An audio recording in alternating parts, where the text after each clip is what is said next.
Ano ang mas matimbang, dugo o luha ng sangkatauhan? Yan ang katanungan na talagang gumugulo sa isipan ko nung ako ay nasa serbisyo pa. Isang katanungan na sumubok sa aking pagdedesisyon at pagpili sa kung ano ang dapat at kung ano ang tama. Hindi ko inaasahan na noong nasa serbisyo pa ako bilang matikas na albularyo, haharapin ko ang pinakamahirap na parte ng aking buhay. At ito nga ay ang kalabanin ang isang aswang na kahit kailan ay hindi ko inaasahang makakatunggali ko. Ako po si Enteng. Sabay-sabay po nating subaybayan ang aking paglalakbay nung ako ay isa pang albularyo. Kabanong, mga kabangers at mga kayanggaw. Ito ang aking kwento. Pero bago tayo magsimula, kung maaari sana'y pindutin niyo muna ang subscribe button kung bago pa lang kayo sa channel nating ito. Mag-subscribe na rin po kayo sa iba pa nating mga channel na ang Pamela Clamil at Kabanong version 2.0. Kung wala po sa nabanggit ko ang pangalan ng channel at hindi po ang picture ko ang nakalagay sa profile pic, hindi po natin channel yon. Huwag po nating suportahan. Huwag po tayong mag-subscribe o i-unsubscribe po natin kung nakasubscribe na po tayo. Nagnanakaw po yun ng ating mga videos.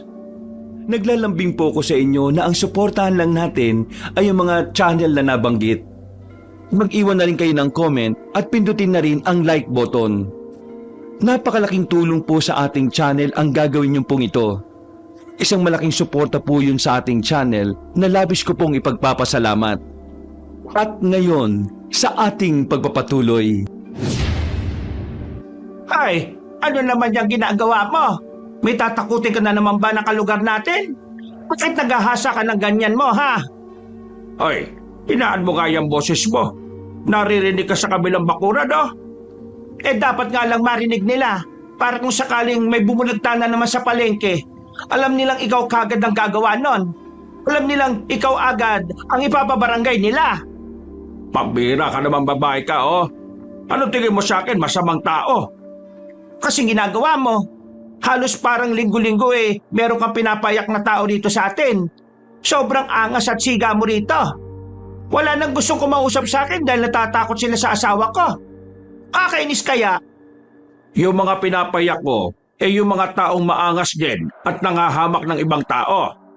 Pambihira ka, oh. Parang hindi mo naman ako kilala, Kahit na may pagkamaangas naman ako kahit kailan naman, hindi naman ako nananakit ng mga taong walang ginagawang masama. Yan kasi ang napapala mo sa mga amiga mong marites Sama ka ng sama sa kanila. Kaya tuloy nakakarinig ka ng mga maling kwento tungkol sa akin. Nakakasama ka ng loob Asawa kita pero pinag-iisipan mo ko ng ganyan. Masisisi mo ba ako? Oo, masisisi talaga kita. Hindi na lang manahimik ano ba kasing meron na tinahasa mo na naman yung katana mo? Bumili ka ng kamatis. Ha? Bakit ako bibili ng kamatis? At sibuyas. Nagsasasabi mo, nag-uusap tayo, hindi nagluluto. Kaya ako inahasa itong katana ko para ipanghiwa sa kamatis at sibuyas. Ay nako, kahit kailan ka talaga, Enteng, Napakasira ulo mong kausap. Diyan ka na nga, aalis na nga ako. May namata na aswang sa kabilang nayon. Sa sinabi kong yun, napatigil ang asawa kong si Sonia. Ang inis at pagkairita niya ay agad-agad na naglaho sa reaksyon ng kanyang muka. Napalitan ito ng kaba at may kaunting lungkot na bumakas doon. Lumapit siya sa akin at tumingin ng matalim. Para kami mga dalaga at binata na malapit ng mag-away. May namata ang aswang sa kabilang nayon, sabi ni Paring Nobeng. Kailangan kong puntahan para malaman kung aswang ba talaga ang nakita nila o hindi. Ang sabi kasi nila parang kakaibang hayop lang Pero malakas kasi ang kutob ni Paring Nobeng. Kilala mo naman yon. Palaging tumatama ang kutob. Dahil nga sa kutob, kaya niya nahuli yung asawa niyang nagloloko. Ay tapos ano? Ayun na. Tapos makikipaglaban ka na naman sa mga nilalang na yon. Hindi ka ba talaga nadadala, Enteng? Dahil sa mga aswang na yan, kaya tayo nawala ng anak noon. Ano ka ba naman? Napapuntong hininga na lang ako, Kabanong. Inaasahan ko na talaga na kapag pinag-usapan ng aswang, ang susunod na sasabihin niya ay tungkol sa anak namin. 2 dekada na kasing wala na sa piling namin ang aming anak. 2 taon pa lang siya noong inatake ng mga aswang ang tinitirahan namin sa bukid. Wala kaming ibang kapitbahay noon. Malayong agwat kaya wala kaming nahinga ng tulong. Idagdag pa na dahilan na nagsisimula pa lang din akong maging albularyo sa panahon na yon. Noon kasi, lahat ng mga bata na 5 taong pababa, kinukuha ng mga aswang para kainin. Yun ang dahilan kung bakit napasama ang anak namin. Hindi yun maintindihan ni Sonia. Ang sinisisi niya palagi ay pagsali ko sa samahan ng mga albularyo. Hindi pa naman siguro. Kaya nga aalamin ko eh. Wala namang ibang aalam doon kundi ako lang. Kasi ako lang naman na, paano kung aswang nga yun?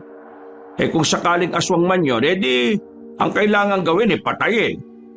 Kala ko ba matagal na tayong nag-usap? 5 taon ka nang tumigil sa ganyan. Tumigil ako kasi wala nang aswang. Pero wala akong sinabi na titigil ako kapag meron na ulit. Hindi ka pa ba natatauhan? Kapahamakan ang dinadala ng ganyang gawain, Enteng. Yan ang dahilan kung bakit nawalan tayo ng anak eh. Tingin mo ba, ginagawa ko ito kasi gusto ko lang? Ginagawa ko ito para sa anak natin, Sonia. Kasi kahit 2 dekada lang nakalilipas, hindi pa rin ako nawawalan ng pag-asa na baka balang araw mahanap natin siya. Kaya ko ito ginagawa para mabigyang hustisyang nangyari sa anak natin. Pati na rin sa iba pang mga bata na kinuha nila. Kaya wag mo na akong pigilan. Kasi kapag pinatigil mo ako sa ganitong gawain, baka mapagbuntunan ko lang ang lahat ng mga tao dito sa baryo natin. Gusto mo bang mabugbog ko sila ng walang kadahi-dahilan? Ay nako, ewan ko sa'yo. Napakahirap kong pakiusapan, Enteng. Ang gulo-gulo mong kausap. Hanggat hindi nauubos sa mga aswang sa probinsyang ito, mananatiling buhay ang tungkulin ko. Hindi bilang isang albularyo, Sonia, kundi bilang isang ama na rin. Napapailing na lang sa akin ang asawa ko, Kabanong. Agad naman siyang naglakad palabas ng bakuran namin. Ako naman ay napatingin na lang sa katana na ilang minuto ko nang hinahasa. Nakikita ko na nga ang sarili ko sa katawan ng talim sa sobrang kintab. Matagal-tagal na rin mula nang may huli akong kinatay na aswang. Pero kahit na ganun, malakas ang pakiramdam ko na hindi pa rin kumukupas ang kakayahan ko makapaslang. Makalipas ang ilang oras, sumapit na rin ang kinagabihan.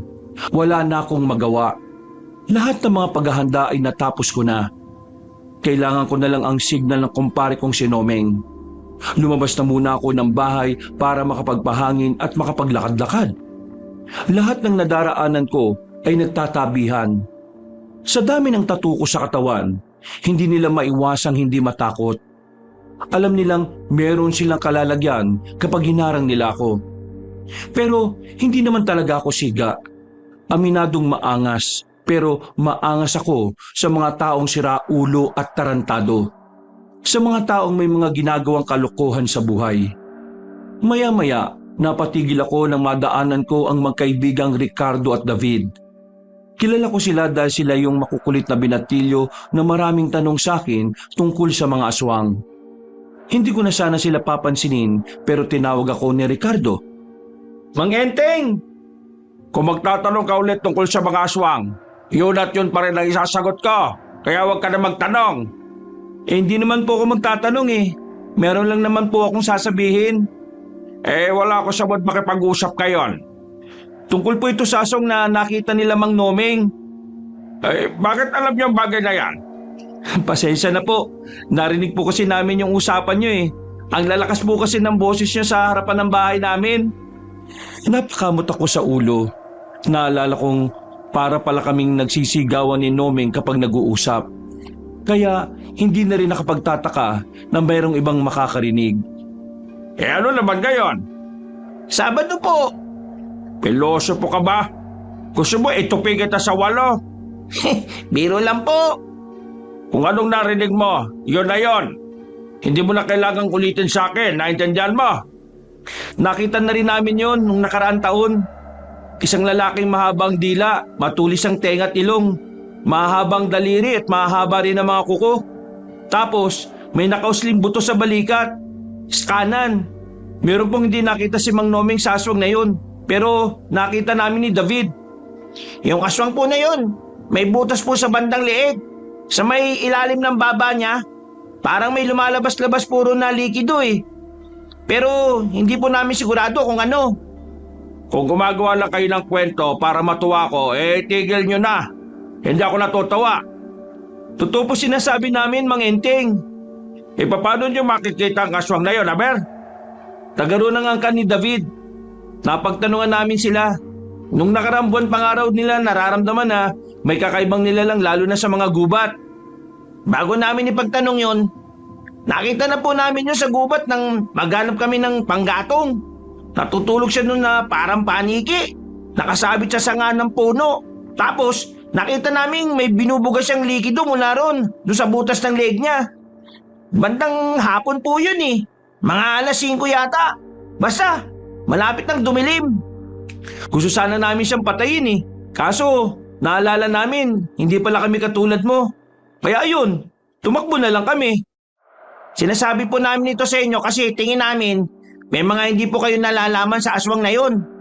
Na kung mabibigyan kayo ng babala, pwede niyong maiwasan at makapag-ingat po kayo. Parang kakaiba po kasi yung aswang na yun eh. At base sa mga nababasa naming libro, kapag kakaibang aswang, mas delikado. Hindi ko alam kung paniniwalaan ko ang sinasabi ng dalawang binatilyo na yon, Kabanong. Una pa lang naman kasi, kilala ko na sila na sobrang interesado sa mga aswang. Palagi silang nagpapapansin sa akin. Kaya hindi ko rin naman agad magawang makumbinsi ang sarili ko. Dahil baka mamaya, gumagawa lang din sila ng kwento para mapansin ko. Okay, sige. Sige, naniniwala ka na sa amin? Sige, aalis na ako. Napapakamot na lang silang dalawa nang maglakad na ako papalayo. Susubukan pa sana nila akong sundan pero tiningnan ko sila ng masama. Sumapit ang kinagabihan. Magkaharap na kami ni Sonia sa hapagkainan. Tahimik, walang nakikibuan. Hindi ako sanay na nananahimik ang matalak kong asawa kaya binasag ko na ang katahimikan. Magpupunta ka ba sa pasayaw ni Menchi sa Huwebes? Pasayaw? Kita mong masakit ng balakang ko? Pwede ka naman pumunta kahit hindi ka sasayaw. Kumain ka na lang doon. Hindi na. Itutuon ko na lang ang atensyon ko sa tindahan natin ng karne sa palengke. Magkakapera pa ako. Sonia, alam kong ayaw mong kumalaban ako ulit ng aswang. Alam mo naman pala eh. Anong mahirap intindihin doon? Yun lang ang paraan para mabigyan ng hustisya si Louie, ang anak natin. Ayaw mo bang mabigyan siya ng hustisya, Sonia? Ano nga ayaw? Malamang gusto ko. Pero kung ikamamatay mo rin, hindi ko na yun kakayanin. Alam kong nag-aalala ka lang para sa kaligtasan ko. Pero, Sonia, wala kang dapat na ipag-alala. Magiging ayos lang naman ako. Ang tagal ko nang gawain ito at wala namang nangyayari masama sa akin. Kailangan mo lang akong pagkatiwalaan. Ay nako, bahala ka. Doon na natigil ang usapan namin, Kabanong. Hindi na siya kumibo at nagmamadali na lang kumain. Kinabukasan, agad kong pinuntahan si Paring Nomeng. Pinag-usapan namin ang tungkol sa namataang aswang. Pagdating namin ng hapon, inihanda niya ang mga kasamahan niya. Ako naman ay dala-dala ko na rin ang mga gamit na pinagtutugis ko sa mga aswang. Mga bandang alas 4 ay lumarga na kami sa kabilang nayon. Nilibot namin ang gubat doon pero wala naman kaming nakitang aswang. Hanggang sa tumagal ng 1 linggo. Wala pa rin. Dumating sa punto na sinukuan ko na. Pero si Paring Nomeng, itinuloy nila ang paghahanap sa mga aswang. Hanggang isang gabi. Mang Enteng! Mang Enteng! Mang Enteng, may balita kami sa'yo! Nabulabog ang pagmumuni-muni ko nang marinig ko ang boses ng dalawang binatilyo. Hingal na hingal sila. Ilang segundo pa silang hindi agad nakapagsalita bago sinabi kung anong nangyayari. Ano na naman bang kailangan nyo? Mga istorbo kayo eh. Mang Enteng, si Mang Nomeng. Si Mang Nomeng po kasi ano eh. Anong ano? Wala na po si Mang Noming. Ha? Patay na po si Mang Noming. Kararating lang po ng bangkay niya ngayon. Anong pinagsasasabi niya? Sa hindi malamang dahilan, nagtindigan ang mga balahibo ko noon, Kabanong. At kahit na parang ayaw kong maniwala sa sinabi ng dalawa, may kung anong parte ng utak ko ang parang naging kumbinsido. Para makasigurado, dali-dali kong binitiwan ang binabasa kong libro. Pinuntahan ko kaagad ang bahay nila paring Noming. Pagdating ko roon, nakita kong may mga tao na sa harapan ng kanilang bahay. Maririnig din ang iyakan sa loob ng bakuran. Paghawi ko sa mga tao, nakita ko ang bangkay ni paring Noming na nakalagay sa kawayan at nakatakip lang ng dahon ng saging. Naroon din ang mga kasamahan niya na nagsabi sa aking si Noming ang napuntirya ng aswang na kanilang nakaengkwentro. Ayon pa sa kanila, namatay si paring Noming sa dami ng sugat nito. Ito raw kasi ang umarap sa aswang para makali sa mga kasamahan niya. Nilakasan ko ang loob ko para tingnan ang katawan ni paring Noming. Nakita ko roon na parang may mga bakas ng pagkalapnos sa ibang parte ng katawan niya.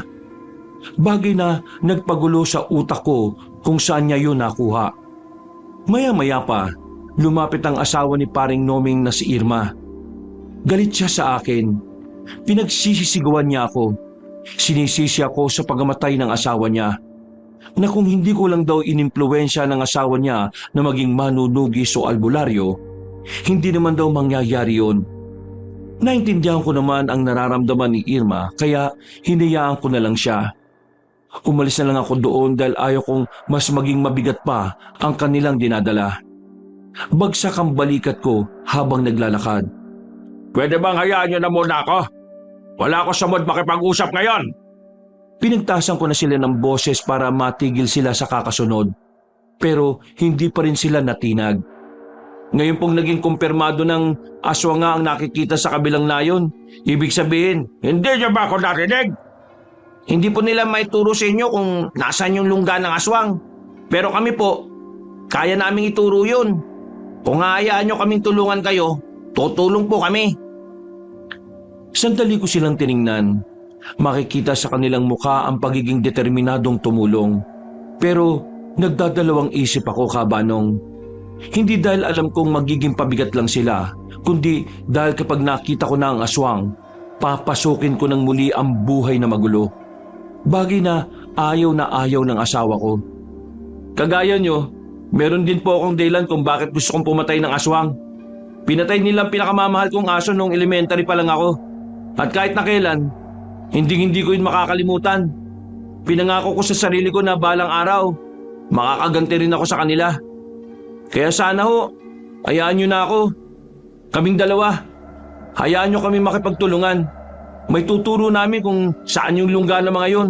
Kasi napuntahan na rin naman namin yun. Hindi nyo alam kung ano ang gusto nyong basukin, mga iho. Hindi ito isang laro. Pwede kaming mamatay. O pwede kaming masyadong mababaw ang dahilan mo para kalabanin ng mga aswang. Hindi ka dapat nagsasayang ng buhay para lang sa isang aso. Ha? Mababaw na dahilan? Para lang sa isang aso? Ganun talaga kababaw ang tingin mo sa pinagmumulan ng layunin ko? Kaming mga manunugis o albularyo, buhay ng tao ang ipinaglalaban namin.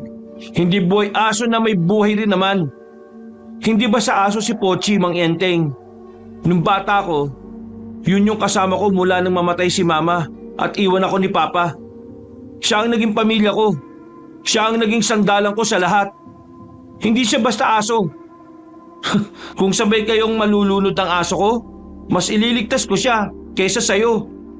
Kahit na mas malapit ka sa akin. Ganun siya kahalaga sa akin. Hindi siya hayop lang. Kaya kung ayaw mo makipagtulungan sa amin, mamalitin mo ang pinaghuhugutan namin, eh di wag, kami na lang. Sandali akong natahimik, Kabanong. Para akong sinupalpal sa mukha ng mga sinabi niya at bigla ko lang napagtanto na mahalaga at dapat na iginagalang din ng nararamdaman ng ibang tao. Lalo na kapag tungkol ito sa mga ipinaglalaban nila. Bumuntong hininga ko. Sa unang pagkakataon, inamin kong naging marasa ko sa pagsasawalang bahala sa buhay ng isang hayop. Pasensya na. Hindi ko intensyon na malitin ang buhay ng aso mo. Pero ang nais kong ipunto, bata ka pa. Masyado pa kayong bata para ilagay sa buhay ninyong panganib. Isa sa mga natutunan namin sa mga nangyayari ngayon, kapag meron kang ipinaglalaban, huwag mo nang hintayin na lumipas ang panahon. Ipaglaban mo na ngayon. Kasi hindi habang buhay may oras ka para sa gusto mo mangyari. Habang lumalakad ang panahon, dumarami rin ang mga bagay na ipapasan mo sa hinaharap.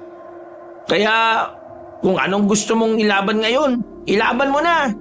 Dahil hindi mo alam, sa susunod na mga bukas, may mas mabigat ka pang dapat ipaglaban na dapat unahin. Kesa sa kung ano man ang ipinaglalaban mo sa kasalukuyan. Medyo umanga ako sa pananalita at pananaw ng dalawang binatilyo. Ngayon lang ako nakakita sa baryo namin ng mga binatilyong may matinong pagtingin sa buhay. Karamihan kasi sa mga nakikita ko ay mga palamunin at pasaway sa pamilya. Kaya naman sa bandang huli ay napapayag din nila ako.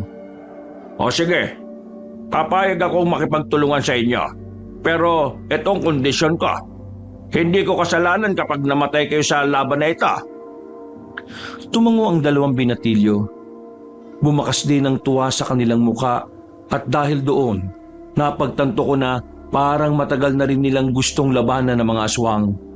Pero dahil wala silang kasama, hindi nila yun magawa-gawa noon pa.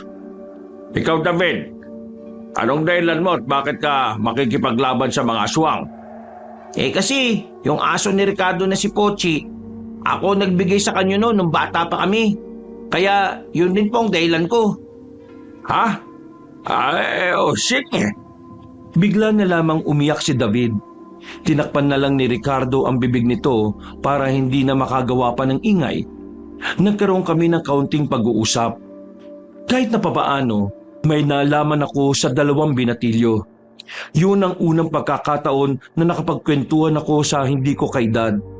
Madalas kasi na puro matatanda rin ang nakakausap ko. Pagkatapos, agad na rin ako umuwi sa amin. Pero nasa labas pa lang ako ng bahay namin, nakita ko nang nakaabang si Sonia. Sa tingin pa lang niya, alam ko nang marami na naman itong sasabihin tungkol sa ginagawa ko. Kaya inihanda ko na agad ang sarili ko. Ano ngayon ang gagawin mo? Pagtutulog na. Gabi na eh. Pilosopo ka talaga kahit na kailan. Ang sinasabi ko, anong gagawin mo ngayong wala na si Nomeng? Pinatay siya ng aswang na sinasabi nyo, hindi ba? Oh, tingnan mo anong nangyari. Wala ng padre di pamilya ang pamilya nila Irma. At kasalanan ko? Sino bang nag-imbita dyan kay Nomeng na lumaban din sa mga aswang, hindi ba ikaw? May sariling isip si Nomeng. Hindi na siya bata para diktahan kung anong tama o mali. Nung sinabihan ko siya tungkol sa mga ginagawa ko, kusa siyang naging interesado. Hindi ko siya pinilit. Siya ang pumili ng magiging kapalaran niya. At ngayong namatay siya, desisyon niya rin yon. Pinili niyang mamatay para makaligtas sa mga kasama niya. Kaya wag mo akong sisihin dyan, Sonia. Hindi na ako natutuwa sa sinasabi mo. At tingin mo natutuwa rin ako sa mga ginagawa mo, Enteng? Hindi lang buhay mo ang nalalagay sa alanganin. Nalalagay din sa peligro ang buhay ng ibang tao nang dahil sa adikain mo. Anong gusto mong gawin ko? Hayaang bumalik dito mga aswang at manguhan ng mga kabataan? Yun ba? Hindi ko hahayaang mangyari yon. Kaya kahit na anong pilit mong pigilan ako, mapapagod ka lang, Sonia. Kasi hanggang sa dulo ng buhay ko, hindi ako titigil hanggat may aswang pa sa probinsyang ito. At yan ang pinili mo kaysa sa akin? Sa mga sandaling yon, Kabanong, hindi agad ako nakapagsalita. Napatingin na lang ako sa ibang direksyon. Pero nakikita ko pa rin na nakapukol lang sa akin ang tingin niya. O siya, sige. Kung mas pinipili mo yan, bahala ka na sa buhay mo. Anong gagawin mo? Matulog, gabi na eh. Padapog niyang isinaradong pinto. Kinandado pa sa loob kaya hindi na ako nakapasok. Mabuti na lang ay may papagpa sa gilid ng bahay namin. Nagising na lang ako nang may malaglag na daon sa mukha ko, Kabanong. Pagtingin ko, 7:00 na pala ng umaga. Mabilis akong bumangon. Pagdating ko sa harapan ng bahay, wala na roon ang asawa kong si Sonia. Nang tanungin ko si Nelma sa kabilang bakuran, ang sabi nagpunta na raw sa palengke para magtinda. Bumuntong hininga na lang ako. Talagang galit siya sa akin kaya hindi na siya nagpaalam. Lumabas na lang ako para bumili ng almusal. Pero habang tinatahak ko ang daan, nakita ko ang 3 lalaki na pinalilibutan ng isang babae na sa pagkakatansya ko ay nasa edad 20 hanggang 25. Nakita kong parang nambabasto sa mga yon. Nanghihipo pa. Ay, mga pare, parang ang sakit sa mga mata ng ginagawa nyo ah. Gusto nyo bang sumakit ang katawan ninyo? Aba, sira ulo to ah. Bakit? Akala mo natatakot kami sa'yo ha, tanda? Ako, ibang matanda to. Marami nang pinasakit ng panga ito. Yung ibang panga-panga dyan tumabingi. Tinawanan lang ako ng 3 lalaki na parabang hindi rin naman taga sa amin. Unang lumapit sa akin ng isang lalaki na malaki ang katawan. Pagsuntok niya sa akin ay agad ko rin naman yung nailagan. Sinuntok ko yun sa tagiliran. Nagulat ang babae pati na rin ang 2 lalaki sa gilid. Hindi nila inakala na mamimilipit sa sakit ang lalaking kaharap ko. Hindi pa ako nakontento. Sinuntok ko ulit sa muka ang lalaki na agad din naman itong kinabagsak. Lumusob pa nga ang 2 lalaki pero kagaya ng nauna, bumulagta lang din ito. Hindi man lang ako pinagpawisan kahit na alam ko namang may edad na rin ako. Ayos ka lang, Babis? Paano mo nagawa yun? Ang galing mo naman makipagsuntukan kahit matanda ka na. Ay, wala naman yon. Ayaw ko lang talaga na may tarantado dito sa lugar ko. Ay, teka, taga saan ka ba? Hindi ka pamilyar sa akin ah. Hindi po kasi ako taga rito. Meron lang po akong hinahanap na tao. Sino bang hinahanap mo? Baka kilala ko yan. Enting po. Enting Kabisote kung tawagin sa ibang baryo. Ang sabi nila taga rito daw. Bakit mo naman siya hinahanap? Anong pakay mo? Mangingi lang sana ako ng tulong. Ako ang taong hinahanap mo. Talaga po? Ako si Enteng. Pero anong tulong ba ang kailangan mo, iha? Yung kapatid ko po kasi 1 buwan nang nawawala. Inutusan ko lang naman po kasi yun sa gubat na manguha ng tanglad. Baka po pwede niyo akong tulungan. May mga nakapagsabit kasi sa akin ng mga magsasaka sa gubat kung saan nawala ang kapatid ko. Doon daw huling namataan yung mga aswang nung nakaraang buwan. Nang marinig ko ang salitang aswang sa kanyang bibig, ay agad na akong naging interesado. Sinasabi mo bang kinuha ng mga aswang ang kapatid mo? Yun lang ang nakikita kong dahilan, Mang Enteng. Kaya nga hinanap ko talaga kayo nung marinig ko ang pangalan nyo sa mga baryong dinaanan ko. Alam ko kasi na kayo ang makakatulong sa akin. Sa totoo niyan, hanggang ngayon ay hindi pa rin kami makapaniwala na may mga aswang pa rin talagang natira. Nilagas ko na ang mga yan dati. Kaya nga ngayon, wala pa kaming matinong impormasyon kung nasaan sila. Pero may gagawin kaming operasyon mamayang gabi. Sakaling makita namin ang kapatid mo, ibabalik ko rin sa iyo. Ano ba pangalan niya? Miguel. Miguel ang pangalan niya. May kapayatan pero singkita ng mata. Siya sige. Kami nang bahala dyan. Pero saan ka na ngayon? Uuwi na lang po muna ako siguro sa tiyahin ko na malapit lang din naman dito ang bahay. Sa kabilang baryo lang. Sige. Pumunta ka na lang dito bukas. Hanapin mo ako sa barangay. Kilala ko ron. Paano mga kalalakiang ito? Hayaan mo silang magising. Kung hindi na magising, hindi mas maganda. Nagpatuloy na ako sa paglalakad.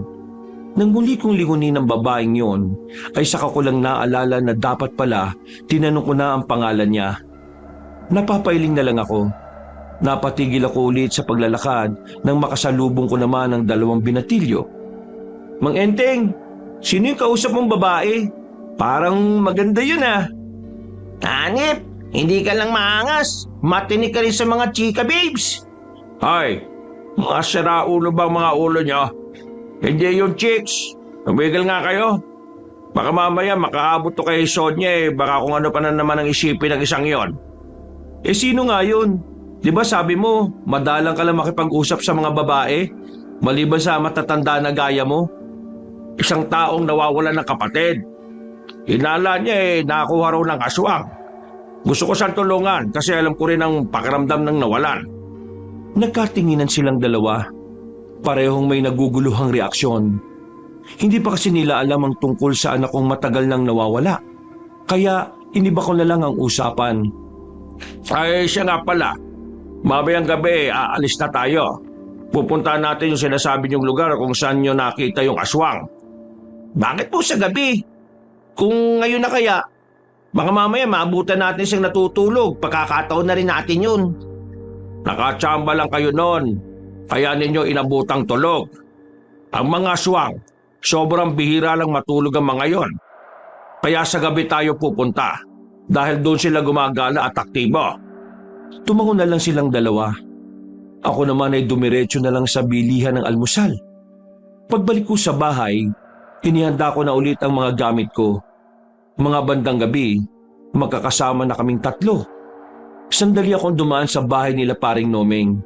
Naiburol na siya kaagad, pero hindi ko kaya makalapit o makasilip man lang sa kabaong niya. Masama ang tingin sa akin ng kanyang pamilya. Hindi pa rin nila nakakalimutan na ako ang dahilan kung bakit naging interesado si paring Nomeng sa mga aswang. Bakit ba ikaw ang sinisisi nila, Mang Enteng? Kung tutuusin, hindi mo naman kasalanan kung pinagpatuloy ni Mang Nomeng yung paghahanap sa mga aswang. At saka, matanda na si Mang Nomeng. Kahit naman sabihin mo na tumigil siya kung talagang yun ang gusto niyang gawin, yun ang susundin niya. Hindi na para pagsabihan siya, di ba? Iniintindi ko na lang dahil nagluluksa sila. Hindi ko sila pwedeng pilitin na maintindihan ako. Huwag ka mag-alala, Mang Enteng. Isa kami sa nakakaintindi sa'yo. Ngumiti na lang ako ng papilit sa kanila. Itinoon na lang namin ang atensyon sa paglalakad.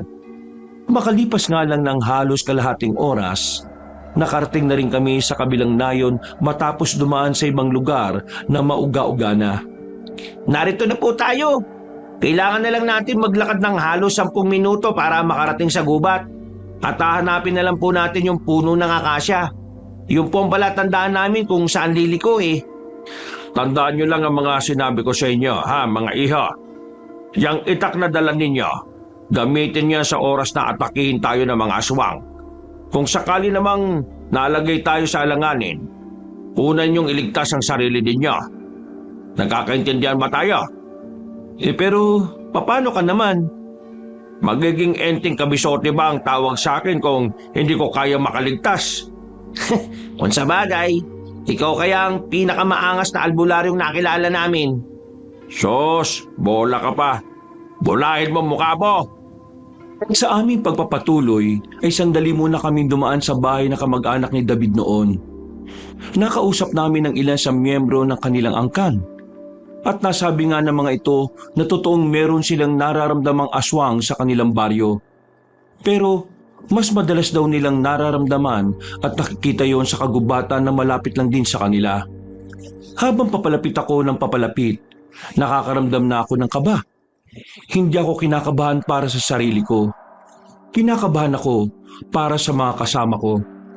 Parang nagsisisi na ako na isinama ko sila sa laban kong yon. Na kung tutuusin, kaya ko naman nang mag-isa yon. Pinangunahan ni David ang paglalakad dahil ito ang mas nakakaalam ng direksyon. 10 minuto lang ang nagdaan, nakita na namin ang sinasabi nilang puno ng akasya. Dito ko na hinugot ang katana ko. Marahan kaming naglakad nang makaliko na kami. Iwas na iwas kaming makalika ng kahit na anong ingay. Hindi nga nagtagal, nakarinig na kami ng kakaibang tunog na nagmumula sa kung saan. Pero dahil madilim ang paligid, dahil sa nagtataas ang mga puno, hindi kami nagpadalos-dalos. Dito lang muna kayo. Anong gagawin nyo? Titingnan ko muna kung nasa nagmumula yung ingay. Sasama kami. Hindi. Kailangan ko munang malaman kung talagang isa lang siya. Dito lang kayo. Nakinig naman silang dalawa sa akin kaya nagsimula na rin akong maglakad. Maya-maya pa, nakita ko ang isang nilalang na gumagapang papasok sana sa mga halamanan. Hindi ko makita ang itsura niya ng buo dahil sa kinalalagyan namin. Pero hindi na ako nagsayang ng oras. Kagad ko siyang tinaga, pero bigla siyang tumakas. Sumunod kayo! Hinabol namin ang aswang. Hindi siya kabilisang tumakbo kaya hindi kami nawawala sa direksyon niya. Hanggang sa ilang minuto na nga ang nakalipas, nakarating na kami sa isang lugar na kung saan direktang tinatamaan ng liwanag ng buwan. Tumigil ang aswang dahil wala na siyang tatakbuhan. Malalim na bangin ang nasa harapan niya at sa mga sandaling yon, napatunayan kong totoo ang pagkakalarawan ng dalawang binatilyo tungkol sa aswang na yon. At ang sinasabi nilang butas sa leeg, napansin ko rin na may lumalabas na likido doon na parang kulay itim. Wala ka na tatakbuhang salot ka! Patay ka ngayon! Naniniwala na ba kayo sa amin ngayon? Sabi ko sa iyo eh. Nakakatakot pala talaga siya kapag malapit. Ayoko nang duduwag-duwag ha! Pinilit yung sumama, di ba? Panindigan nyo! Maya-maya pa, biglang nagwisik ang aswang ng likido mula sa leeg niya. Nakailag ako, pero nawisikan ng kaunting patak si David sa kamay. Napasigaw siya nang maramdaman niyang mainit yun. Mang Enteng, parang asido yung likido na yan. Aray, ang init. Nalapnos na yata tong kamay ko. Malit lang yan. Kaya huwag kang mag-inarte na parang mamamatay ka na. Ayos ka lang? Walang iyang tanong yan, no? Di ko na napagtanto na kaya pala parang may mga lapdos sa katawan si paring Nomeng ay dahil sa likidong nanggagaling sa aswang. Medyo nawindang ako dahil sa buong buhay ko noon bilang isang albularyo at manunugis, hindi pa ako nakatagpo ng ganon. Yun talaga ang unang beses. Kakaiba ka pala ha? Sige! Pinakiramdaman ko muna ang aswang. Hindi rin kasi ako pwedeng umatake dahil kapag nagkataon, pwede niya akong maihulog sa bangin. Maraan ako naglakad habang nakaamba ang katana ko. Maya-maya pa, bigla na naman siyang umatake. Pero hindi ako ang punteriya niya. Parang nakatunog siya na ang dalawa kong kasama ay walang alam sa pakikipaglaban. Tumalo na mataas ang aswang para puntahan sila Ricardo at David. Mabuti na lang, kinaya nilang salagin ang atake ng nilalang. Nakalapit agad ako sa kanila para humarang. Tinamaan ko ang aswang sa bandang balikat. Napatigil siya at umangil ng malakas. Galit na galit. Magaling ang ginawa nyo. Pero kapag nakita nyong may opening, birahin nyo kagad. Nagmamadali ako makalapit ulit sa aswang kabanong, pero gumapang siya ng mabilis papunta sa kaliwa. Iniwasan niya ako ulit. Puntirin niya talaga yung dalawa. Kaya sa mga sandaling yon ay hinayaan ko na para naman makakilo si Ricardo at David. Nang mapansin nilang parang nanunood lang ako, doon na sila na alarma. Mang Enteng, ano, nood lang? Alam namin na wala kang kasalanan kapag namatay kami. Pero baka naman pwedeng tumulong kahit konti. Kayo yata ang gusto niyang makalaban eh. Inatake sila ng inatake ng aswang. Wala silang nagawa kundi palagan na lamang yon. Nang makita kong nahihirapan na sila, ay saka na ako nakialam. Pero laking gulat ko nang biglang bumuga na naman ng likido ang aswang. Buti na lang talaga ay nagawa kong mailagan yun. Nakita ko pa kung papaanong malusaw ang dahon ng halaman na tinamaan. Magaling ang ginawa nyo, pero ang hirap nyong panoorin. Tatapusin ko na ito. Hindi ko na hinayaang makailit pa sa akin ang aswang na yon. Nakita kong papunta siya sa kanan kaya pumunta ako sa kaliwa. Alam ko kasing lilituhin niya lang ako. Ang totoo, sa kaliwa rin ang punta niya. Kaya nang nakaharap ko siya, hindi na ako nagsayang ng oras. Itinara ko na ang katana ko sa tiyan niya. Hinugot ko kagad dahil baka mabugahan ako ng likido sa muka. Sinubukan pang makatayo ng aswang na yon, pero hindi rin nagtagal ay tuluyan na rin siyang bumagsak. Pambihira! Ganun mo lang pala kabilis pinapatay ang mga aswang? Pinatagal mo pa? Para naman magkaroon din kayo ng silbi. Patay na ba talaga yan? Baka naman buhay pa yan, ha? Patay na yan. Wala akong iniiwang aswang na buhay. Anong gagawin natin ngayon? Hahanapin ko ang iba pa nitong mga kasamahan. Etong aswang na ito baka hindi kasama sa mga aswang na dumukot ng kapatid ng babae. Nararamdaman ko na hindi lang ito nag-iisa. Ang malaking katanungan para sa akin ngayon, Paano nila nagawang makabalik ng marami sa bilang nila ang pinatay ko na noon? Hindi kaya yung mga pinatay mo noon maliit na bilang pa lang sa kabuang bilang nila? Napabuntong hininga ako sa sinabi ni David. Ganon na ganon din kasi ang tumatakbo sa isipan ko noon, Kabanong. Napapaano kung yung inaakala kong tagumpay 5 taon na ang nakalilipas, simula lang pala ng mas malaking gulo? Na paano kung wala pa sa kalahati ang mga aswang na inubos ko? Papaano ang gagawin ko sa oras na bigla na lang nila akong atakihin? Nang makauwi na kami, hanggang sa pagiga, ay gumugulo pa rin sa isipan ko ang tungkol sa mga aswang. Maya-maya lang ay nakaidlip na rin ako. Nagkaroon ako ng malinaw na panaginip. Parang totoong totoo. Pero kahit na parang realidad ang kinagagalawan ko, alam ko na panaginip lang talaga yon. Nasa ibang kuweba raw ako. At sa kuwebang yon, merong espadang nakadikit sa pader. Isang espadang nagliliwanag. Parang nagbabaga ang hawakan nito. Hindi ko alam kung ano ang ibig sabihin nun, pero tingin ko, ang espadang yon ang makakatulong sa akin. Kinabukasan, agad kong kinausap ang isa sa mga kapwa ko albularyo. Sinabi ko sa kanya ang tungkol sa aking panaginip. Ang sabi niya, ang espadang nasa panaginip ko ay ang espadang nasa panaginip din ni Nomeng bago ito mamatay. Hindi lang yun naikwento sa akin ni Nomeng. Pero ang sabi daw ni Nomeng, ako raw ang may hawak ng espada sa panaginip niyang yon. Baka naman po, kailangan niyong hanapin yung espadang yun. Ngayon lang ba ito nangyari? Hindi. Naalala ko na. Nanaginip din ako ng ganito bago kami makipaglaban sa mga aswang noon. Iniisip ko, baka pahiwatig ang espadang yon sa mas malaking kaguluhan na paparating. O baka ang espadang yon ang kailangan kong gamitin para tapusin silang lahat. Ang tanong, saan naman kayo makikita ang espadang yun, maliban sa panaginip mo? Yun ang problema. Hintayin ko na lang ulit managinip ako. Baka sa susunod na panaginip may kasama ng address. Napapakamot na lamang sa ulo ang 2 binatilyo. Nagdaan pa ang mga araw, nagkaroon ako ng oras para turuan si Ricardo at David. Kahit na papaano ay hindi naman sila mahirap sanayin. Mabilis sila makakuha ng mga itinuturo sa kanila. Ganun siguro talaga na kapag gustong-gusto mo ang ginagawa mo. Maraming salamat ha. Nag-abala ka pa talaga. Pasensya ka na rin at ikaw ang napakiusapan ko. Ang bigat kasi nitong bigas na ito Hindi ko naman maasahan ng asawa ko kasi abalang-abala yun sa ginagawa niya. Wala pong problema. Kahit siguro sino namang tao, tutulungan kayo. Hindi lahat gagawin yon.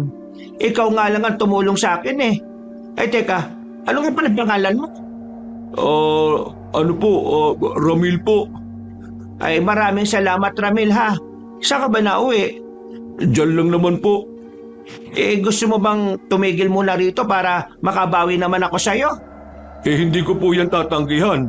Tamang-tama, nagugutom na po ako. Nang marinig ko ang kanilang usapan, ay agad na rin akong lumapit. Napatingin din naman sila sa akin. Sinuri ko ng maigi ang lalaki. Matangkad, may pagkamaskuladong katawan. Maganda ang ngiti niya kahit na malaki ang boses. Teka lang. Sino yan? Ay si Ramil daw. Nagpatulong ako sa palengke. Ito kasing bigas binigay ni Kumaring Gemma. Galing sa palayan nila.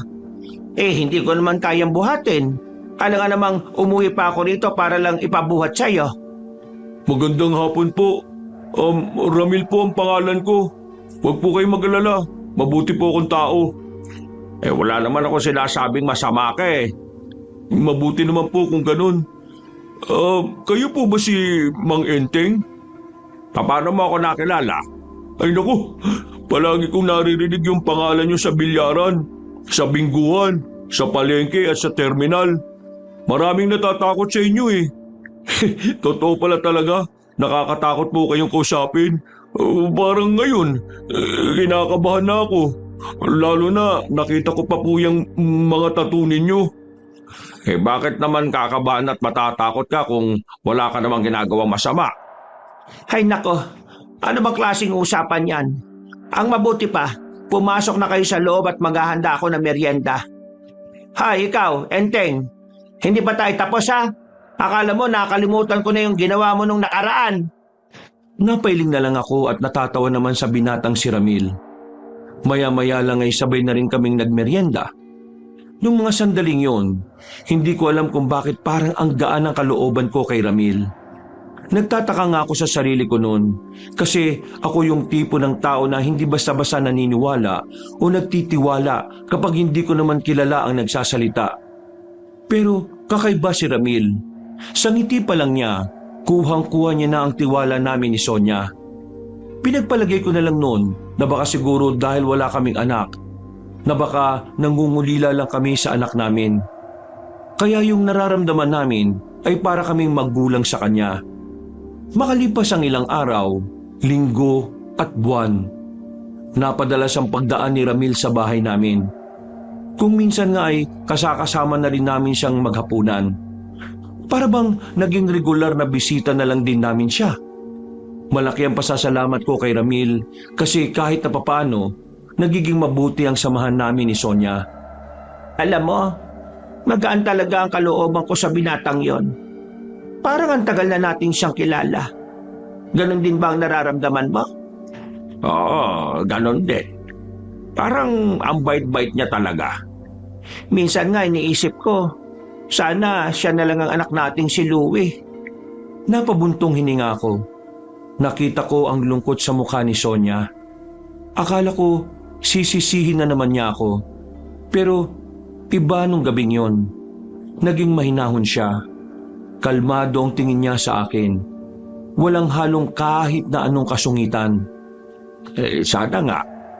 Kung wala nga lang magulang si Ramil, baka inampunan natin siya eh. Pero ang sabi niya, tatay niya ang kasama niya sa bahay nila. Parang maganda yata kung makikilala rin natin ang tatay niya, ano? Malay mo, mas mapadala siya rito sa atin kapag pinayagan siya ng ama niya. Masaya ka ba dyan? Kung ikakasaya mo yan di sige. Mambait-bait mo sa akin itong mga nagdaang araw. Siguro may operasyon na naman kayo sa mga aswang, ano? Wala nga eh. Walang nagpaparamdam na aswang. Wala kaming makitang kahit na anong bakas. Bigla na naman silang nanahimik. Enteng, itigil mo na kasi yan. Mag-focus na lang tayo sa buhay natin. Tingnan mo, may bago tayong kakilala. Si Ramil, mabuting bata. Pwede natin siyang ituring na anak natin. Kahit tumigil ako sa pagiging albularyo at madudugis, lalupitan pa rin naman ako ng mga aswang eh. Hindi sila matitigil hanggat may mga nabubuhay na gaya ko. Lahat ng mga magiging hadlang sa mga kasamaan nila ay buburahin nila sa mundo. Kaya hindi ko may bibigay ang gusto mo, Sonia. Pasensya ka na. Ay, bahala ka na nga sa buhay mo. Basta ako, gusto ko ng tahimik na buhay. Iniisip ko naman yan. Sa palagay mo, maghiwalay na lang kaya muna tayo para hindi ka madamay. Maghiwalay? Bakit? Hindi ka na siguro na. Hoy, matanda ka na ha? Magtigil ka na. Sira ulo. Hindi naman hiwalay talaga ang ibig kong sabihin. Ang ibig kong sabihin, hiwalay muna ng bahay. Yun lang. Hindi ako sanay mag-isa. Wag na. Dito ka na lang. Kung sakaling mamamatay tayo sa aswang, ayos lang. Ang mahalaga, mamatay tayong hindi naghihiwalay. Napangiti na lang ako nang malapat sa sinabi niyang yon. Mula nung araw na yon, natanggap na ni Sonia ang tungkol sa gawain ko. Parang isang malaking himala yun para sa akin. Bigla-bigla na lang kasing nagbago ang kanyang mood. Epekto yun ni Ramil sa buhay namin. Kasi kahit hindi naman namin siya tunay na anak, nararamdaman namin na maging magulang kahit na sandaling oras lang. Pero isang gabi na naman ang sumapit, masamang balita na naman ang nakarating sa akin. Ano? Sigurado ba kayong galing kay Ka-Empo yan? Si Ka-Empoy mismo nagsabi sa amin.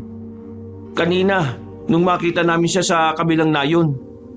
Mang Enteng, mukhang nakarating na sa kanila yung tungkol sa pagpatay mo ron sa aswang. Diyos ko, ang dami nilang pinatay na magsasaka. Hindi raw kasi yata alam ng mga aswang kung sino sa mga magsasaka yung albularyo eh.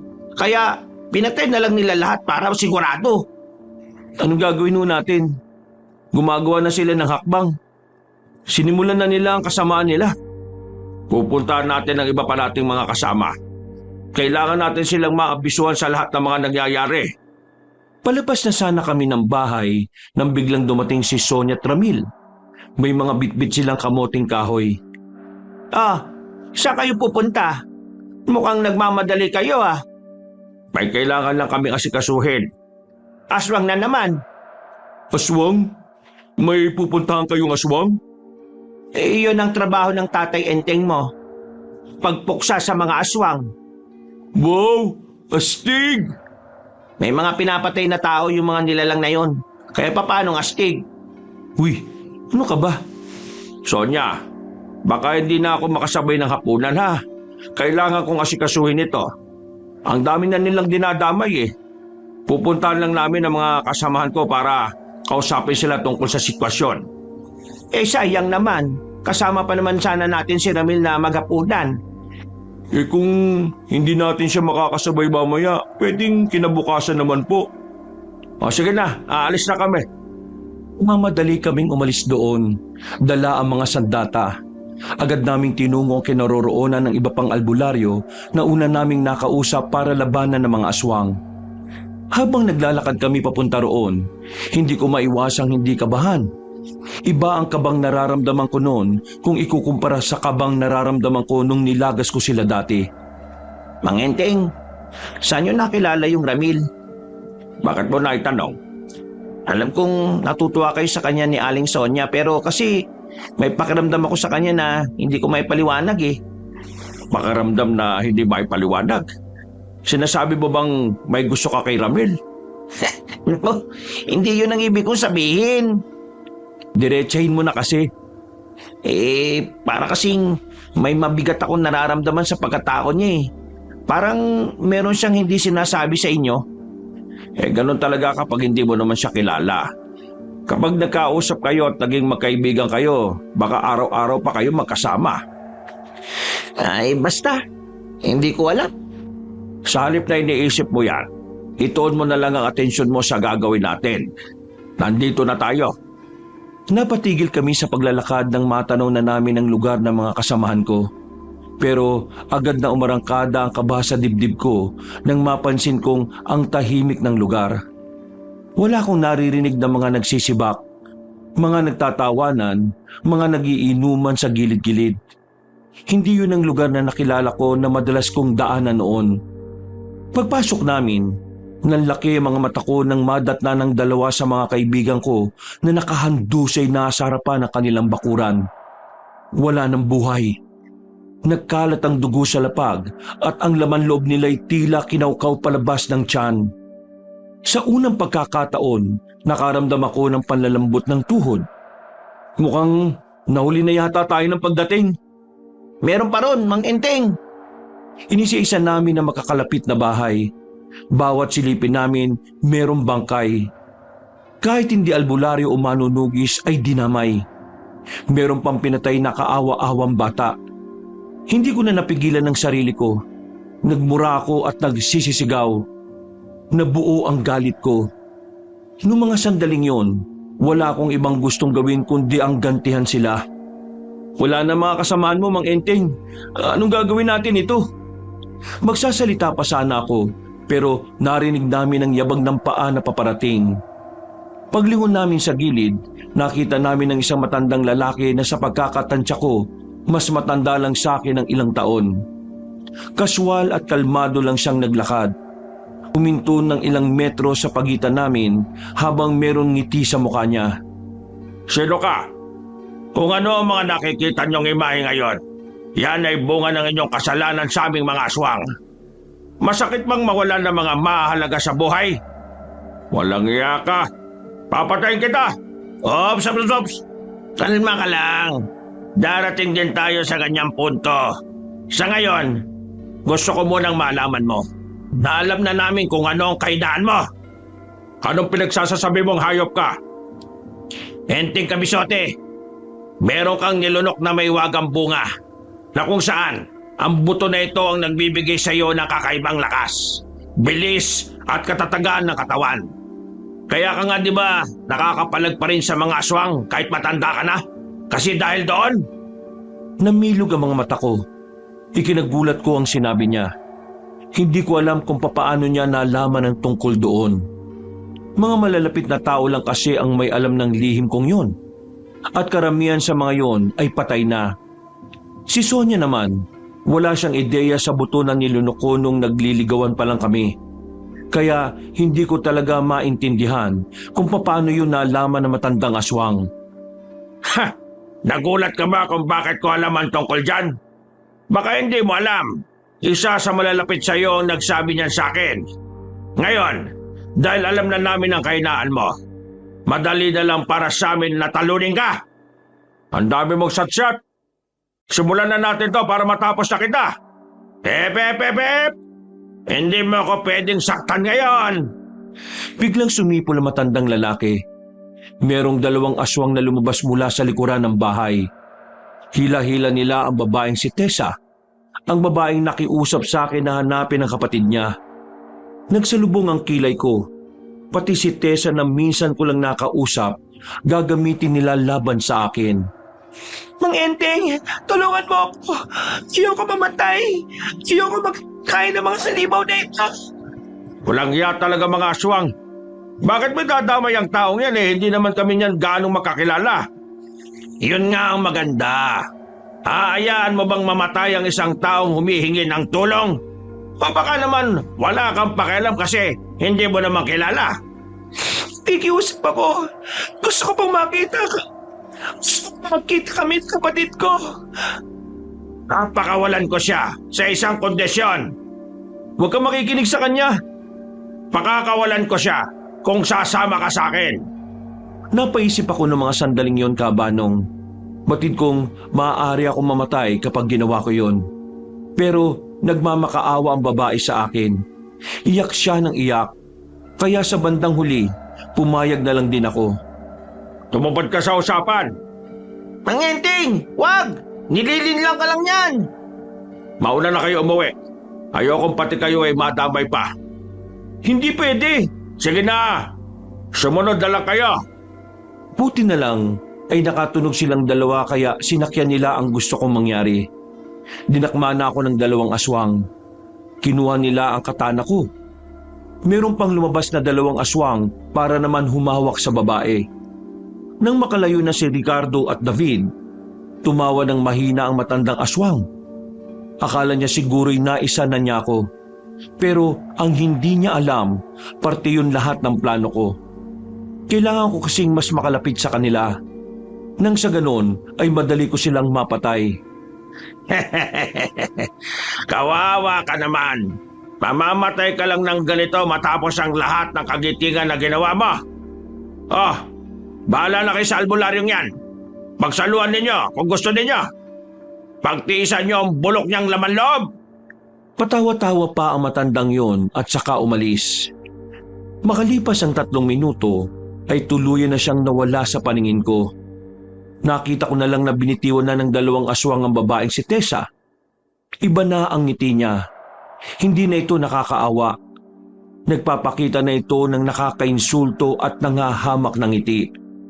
Sinasabi ko na nga ba madali ka lang ding mauto. Nakakatawa ka, Enteng. Mamamatay ka lang ng ganito sa kamay ng isang aswang na kagaya ko. Anong tingin mo sa akin, tanga? Alam kong aswang ka. Hinayaan lang kita sa mga pakulo mo dahil gusto kitang gamitin para malaman kung nasaan ang iba pa. Pero dahil wala ka na magiging pakinabang sa akin, wala na rin akong pakialam sa'yo. Huwag ka na magkunwari na alam mo ang mga plano ko una pa lang. Hindi ka matalino sa paningin ko.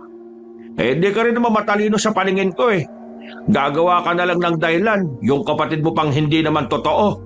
Akala mo hindi kita pinamamanmanan? Isa kang malaking tanga. Nagbago ang reaksyon ng kanyang muka. Para siyang nagagalit. Nagkuyom ang kamao niya. Humigpit naman ang pagkakahawak sa akin ng 2 aswang. Saka ka na mag-angas kapag nailuwa mo ng buto na nagbibigay sa'yo ng lakas. Tatanggalin ko yan ngayon din. Subukan mo kung kaya mo. Lalapit na sana sa akin si Tessa nang tapakan ko ng malakas ang paa ng dalawang aswang na nakakapit sa akin. Nang makakuha ko ng tamang pagkakataon, buong puwersa akong nagpumiglas sa kanila. Nakakuha na ako ng espasyo kaya naman inihanda ko na rin ang sarili ko. Mga inutil! Mga tanga! Ang lalaki ng mga katawan ninyo. Hinayaan nyo makakawala yung matandang yan? Kabang ka na, babae ka. Uunahin kitang maihatid sa impyerno. Hintayin nyo! Atakihin nyo na ang isang yan! Lalapit na sana sa akin ang 4 na aswang pero bigla na lang silang tinamaan ng palaso. Pero may 2 pang natira. Nagulat si Tessa nang makitang bumalik si Ricardo at David. Kayo nang bala sa 2 ito. Ako narito sa impaktang babae na ito. Hindi na ako nagsayang ng oras. Agad kong hinarap ang babaeng aswang. Nakikita kong itsura niya na parabang nababahala. Sinamantala ko ang pagkakataong yun. Nagmamadali kong dinampot ang aking katana. Hinagupit ko siya pero nakailag siya. Pagtingin ko sa kaliwa ay naroon na si Tessa. Mabilis na gumapang papunta sa akin. Tinangka niya akong kalmutin pero naiwasan ko rin siya. Sa pangalawa niyang atake, napansin kong masyado siyang naging kampante. Dahilan para matamaan ko siya ng hiwa sa tagiliran niya. Napahawak agad siya sa parting yon ng kanyang katawan. Umaagos ang dugo. Pero pinilit pa rin niya akong labanan. Muli niya akong inatake kahit na mabagal na ang pagkilos niya. Hindi ko siya binigyan ng pagkakataon na makabawi. Hiniwa ko ulit siya sa bandang leeg. At sa punto namang ito, hindi na siya makagalaw ng mabilis. Napatigil na siya. Base sa kanyang pagkahingal, ramdam kong hindi na niya ako malalabanan. Isang malaking pagkakamali mo na kinalaban mo ako. Marami ka pang kakainin bigas, iha. Ako, sinubok na ako ng panahon at karanasan. Bata ka pa sa paningin ko. Inaamin ko na talo ako sa laban. Malakas ka, pausay. Pero alam mo kung anong nakakatawa? Kung ano ang katangahan mo na hindi mo pa rin nalalaman hanggang ngayon. Nasa paligid mo lang siya. Magugulat ka na lang. Papatayin ka na niya. Kaya naman Masyado ka ng maraming sinasabi. Tiyah! Sinaksak ko siya ng hawak kong katana. Ilang beses kong ginawa yon hanggang sa tuluyan na siyang malagutan ng hininga. Pagtingin ko naman kay Ricardo at David, nagawa na rin nilang talunin ng 2 aswang na kalaban nila. Bumuntong hininga na lang ako. Pero sa loob-loob ko, nagpapasalamat ako sa Panginoon dahil nagtagumpay ang mga plano ko. Nagawa natin, Mang Enteng? Oo, nagawa natin. Pero kahit na nanalo tayo ngayon, hindi ko na maibabalik ang buhay ng mga kasamahan kong pinatay nila. Sinusumpa ko sa bato. Papatayin ko sila. Naintindihan namin ang nararamdaman mo, Mang Enteng. Pero magdaan-daan kayo. Huwag kayong magpadalos-dalos, ha? Kahit po anong mangyari, mas kailangan nating pagganahin ang utak natin kaysa sa puso. Isip kaysa sa emosyon. Muli akong humugot ng malalim na paghinga. Napatango ko dahil tama naman ang sinabi ni David. Hindi ko magagawang bigyan ng hustisya ang kamatayan ng mga taong nasawi kung mas uunahin kong magalit kaysa mag-isip. Pupuntahan natin ang pamilya ng mga kasamahan ko bukas ng umaga. Kailangan nilang malaman ang mga nangyari. Paano kung ikaw na naman ang sisihin nila? Kami na lang kaya ang humarap sa kanila. Ako ang kilala nila. Kaya ako ang haharap. Isa pa, kung sakaling sisihin nila ako, tanggap ko. Sa akin naman talaga nagmula ang lahat ng ito eh. Hindi gaganti ang mga aswang kung hindi ko sila nilagas dati. Tinapik ko ang balikat ng 2 at nauna na rin akong maglakad na parabang walang nangyaring labanan. Hindi rin naman kasi ako masyadong pinagpawisan. Wala ring ganong galos. Nung gabing yon, mabigat ang kalooban ko dahil nawalan na naman ako ng mga kasama. Kahit ilang beses ko naman nang naranasan yun noon, wala pa rin pinagkaiba ang pakiramdam. Masakit at nakakalungkot pa rin. Nagdaan pa ang mga araw, Hindi naging madali para sa akin ang bawat paggising ko sa umaga. Kada didilat ako, naririnig ko ang mga boses ng mga kamag-anak na mga kasamahan ko. Paulit-ulit ko silang naririnig hanggang sa pagtulog ko. Wala silang ibang sinasabi kundi kasalanan ko ang lahat. Dahil doon, nararamdaman kong unti-unti na akong pinanghihinaan ng loob. Pakiramdam ko kasi, kung itutuloy ko ang ginagawa ko, baka mas marami pang madamay. Sa isip-isip ko, baka nga tama ang asawa ko. Kailangan ko na ring iwan ang nakagisnang kong gawain. Sino ba yung katok ng katok na yan? Nakaka-istorbo ah. Ano ba problema? Kung makakatok parang sisirain nyo na itong pintuan eh. Mang Enteng, kailangan nyo sumama sa amin. May nakita kami mga bakas ng aswang sa gubat na malapit dito sa atin. Ha? Sigurado ba kayo? Baka mamaya nagkakamali na naman kayo. Siguradong sigurado kami. Lahat ng palatandaan, umaakma sa sinasabi mo sa amin eh. Maganda na ho kayo, Mang Enteng. Hihintayin ka namin dito sa labas. Ang totoo niyan parang gusto ko nang magretiro eh. Retiro? Seryoso ba kayo sa sinasabi nyo? Ngayon pa talaga? Mang Enteng naman, alam naman nating pareho na sa mga panahong ito, mas umiinit na tayo sa mga aswang eh. Lalo na't napatay natin yung babaeng aswang at yung iba pa. Kung titigil ka, wala rin naman pinagkaiba. Nasa panganib pa rin ang buhay mo kahit na tumigil ka. Diba, yan naman ang sinasabi mo kay Aling Sonia? Ano bang naging problema? Bakit bigla kang nagbago ng isip ngayon? Napapuntong hininga ako ng malalim kabanong. Napainom na lang ako ng kape at napaupo sa harap ng lamesa. Dumadami lang ang mga taong namamatay ng dahil sa akin. Kung titigil ako, baka matigil na rin ang isang malaking katangahan yan, Mang Enteng. Anong sinabi mo? Hindi matitigil ang gulo kahit na mamatay ka pa. Mananatili silang gagawa ng kasamaan kahit na manahimik ka rito. Kaya kailangan natin silang tapusin. Kailangan natin silang patayin lahat. Nakakalimutan mo na ba yung mga dahilan kung bakit natin to ginagawa? Bibigyan natin ng hustisya ang mga taong namatay dahil sa kanila. Ang pagpatay sa aso kong si Pochi at ang pagkuha nila sa anak mong si Louie. Sobrang nagbago ka na, Mang Enteng. Hindi ganyan ang Enteng Kabisote na nakilala namin. Hayaan nyo na lang muna ako makapag-isip. Mamaya pupuntahan ko kayo. Parating na kasi si Sonia at si Ramil. Napapailing na lang silang dalawa.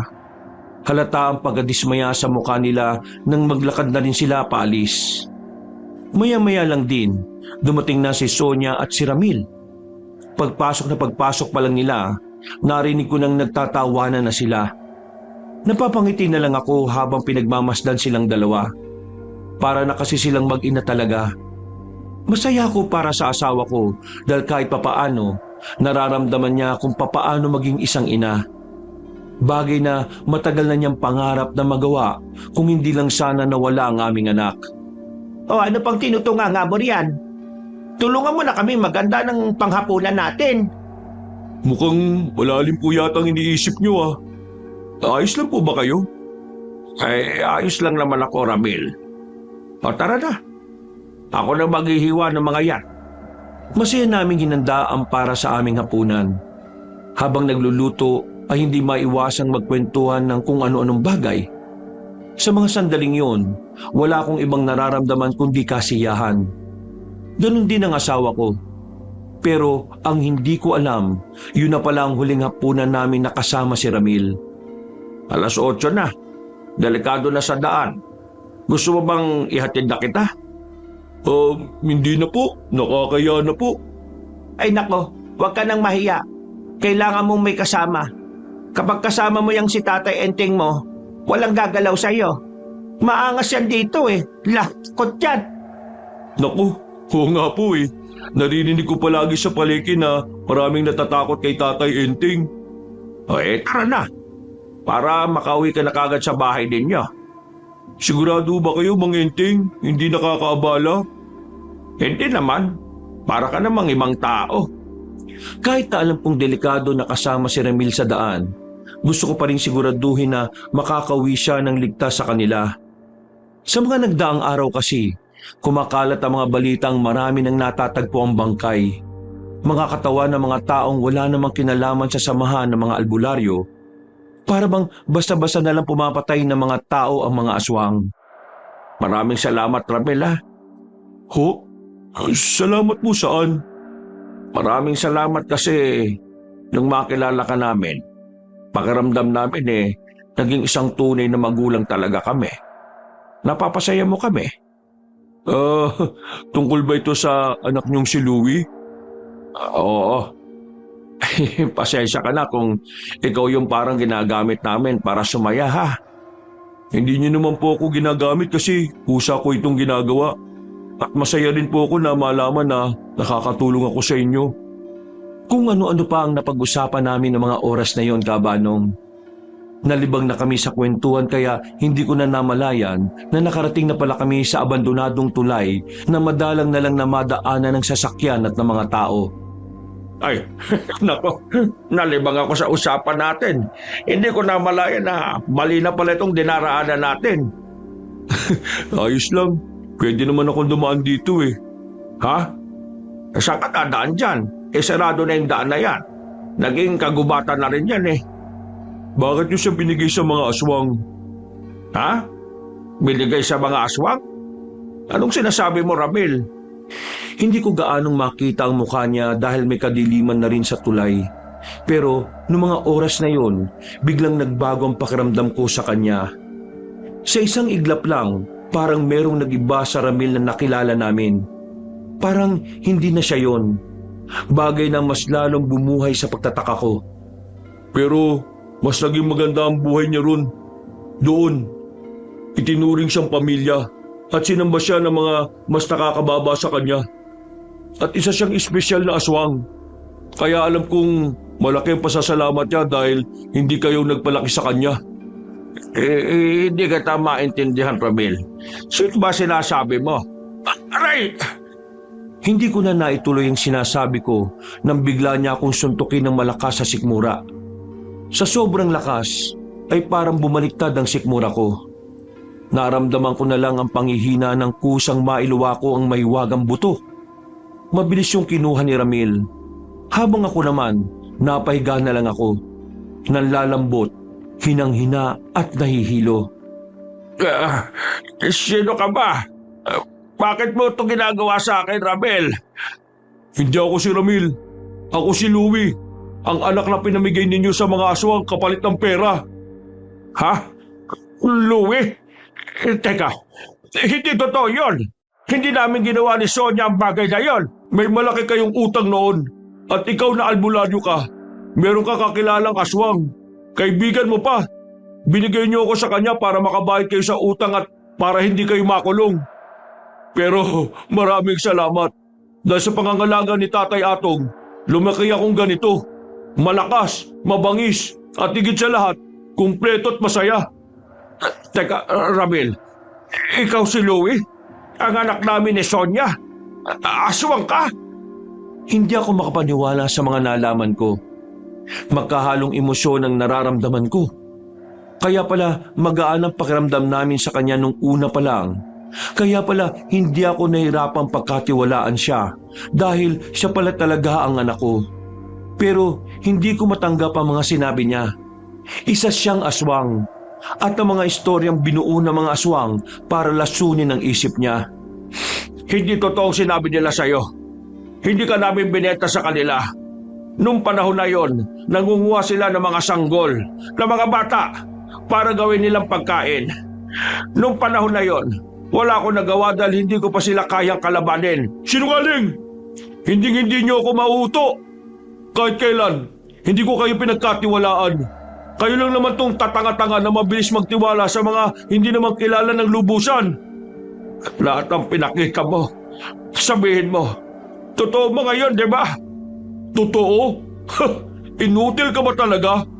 Isa akong aswang at ang misyon ko, patayin ka dahil ikaw ang tinik sa lahi namin. Kaya kung iniisip mong mga pinakita ko dahil sa pagmamahal, managinip ka ng dilat. Kahit na kailan, hindi mangyayari yun.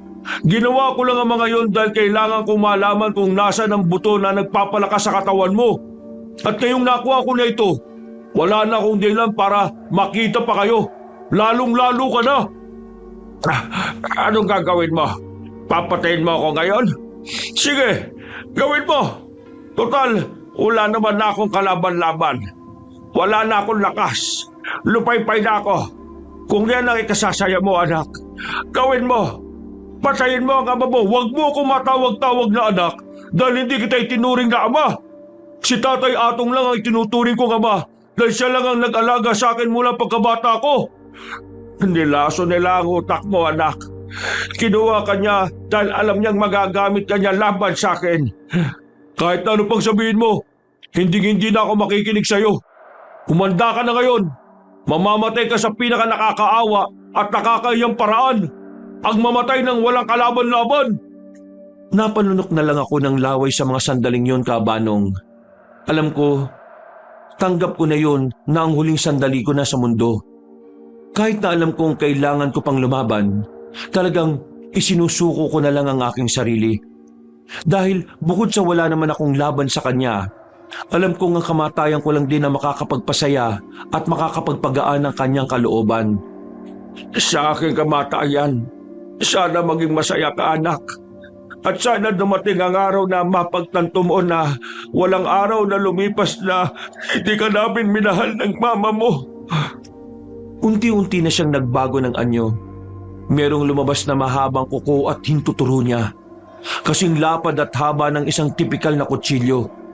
Habang nakahiga ako, nilapitan na niya ako at umibabaw siya sa akin. Tumitig siya ng diretsyo. Naramdaman ko matalim niyang kuko sa leeg ko. Nakatutok kung saan naroroon ang makapal na ugat. Ramdam ko ang galit niya, ang kanyang panginginig, ang gigil, ang sama ng loob na matagal na niyang dinadala. Ramdam ko ang unti-unting pagbaon ng kukong matalim. Pero makalipas ang 1 minuto, unti-unting gumaan ang kamay na nakahawak sa ulo ko. Ang kuko ay bumalik sa normal. Umalis siya sa ibabaw ko na parang may pumipigil sa kanya na patayin ako. Kaya sinamantala ko ang pagkakataon. Nagbabaka sakali na baka sa mga salita ko ay matauhan siya. Anak, hindi pa huli ang lahat. Kaya ko pang ibalik sa dati. Pag-aaralan ko kung papaano. Huwag mong hayaan na masayang ang buhay mo. Ginagamit ka lang nila laban sa mga tao. Laban sa akin. Hayaan mong maiparamdam namin ng nanay mo ang pagmamahal ng tunay na magulang. Pakiusap. Hindi porke hindi kita tinuluyan ngayon babalik ako sa inyo. Manigas ka dyan. Hinayaan kitang mabuhay dahil sa pride ko. Ayokong ituring na panalo ang pagpatay sa isang kalaban na hindi kayang protektahan ng sarili. Mabuhay ka dahil gusto ko. Sa susunod na pagkikita natin ay mapapatay kita sa pinaka nakakakontentong paraan. Anak, kalimutan niyo na si Ramil. Si Ramil ay katang-isip lamang.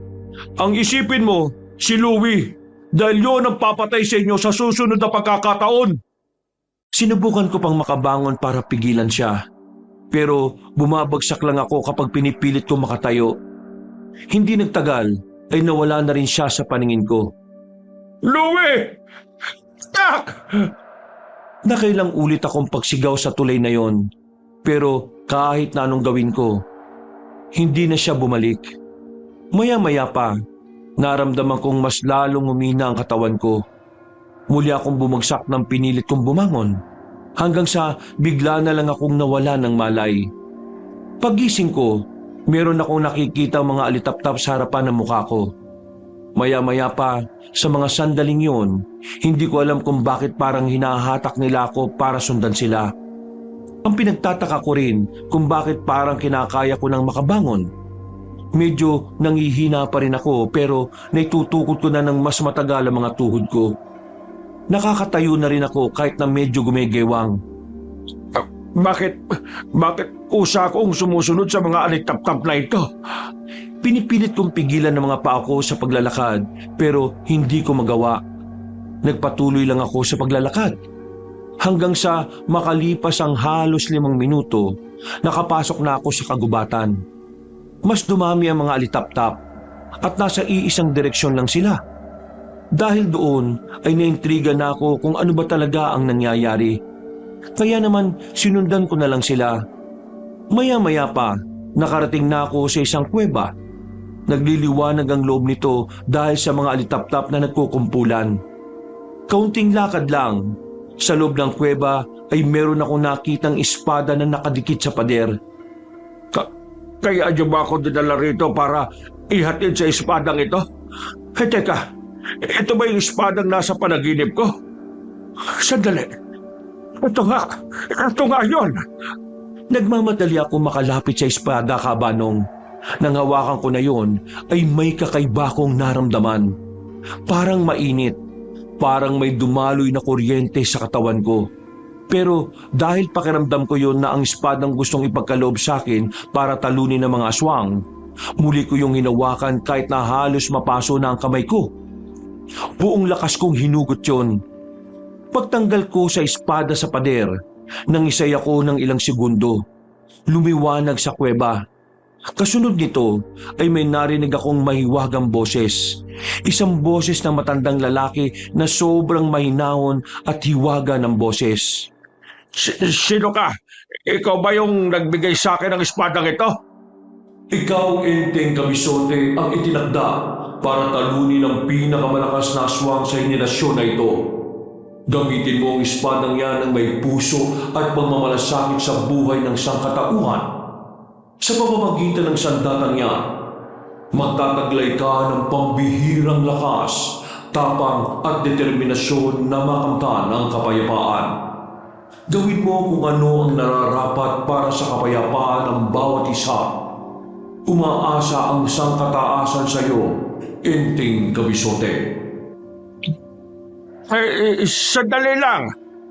Matapos magsalita ng mahiwagang boses, ay agad na rin naman na itong naglaho. Nawala na rin ang liwanag. Natagpuan ko na lang na hawak ko na ang espada. Wala na akong nararamdaman na kuryente o mainit. Kung ganon, ito talagang magagamit ko para ubusin silang lahat. Ang gaan ang pakiramdam ko. Hindi ko na kailangang umasa sa mahiwagang buto. Hindi na ako nagsayang ng oras pa, Kabanong. Agad naman akong umalis sa lugar na yon. Pagbalik ko sa baryo namin, nakita ko ang asawa kong si Sonia na abalang naguhugas ng plato sa aming bakuran. Bigla ko na namang naalala si Louie. Hindi ko alam kung paano ko sasabihin kay Sonia na si Ramil at Louie ay iisa lang.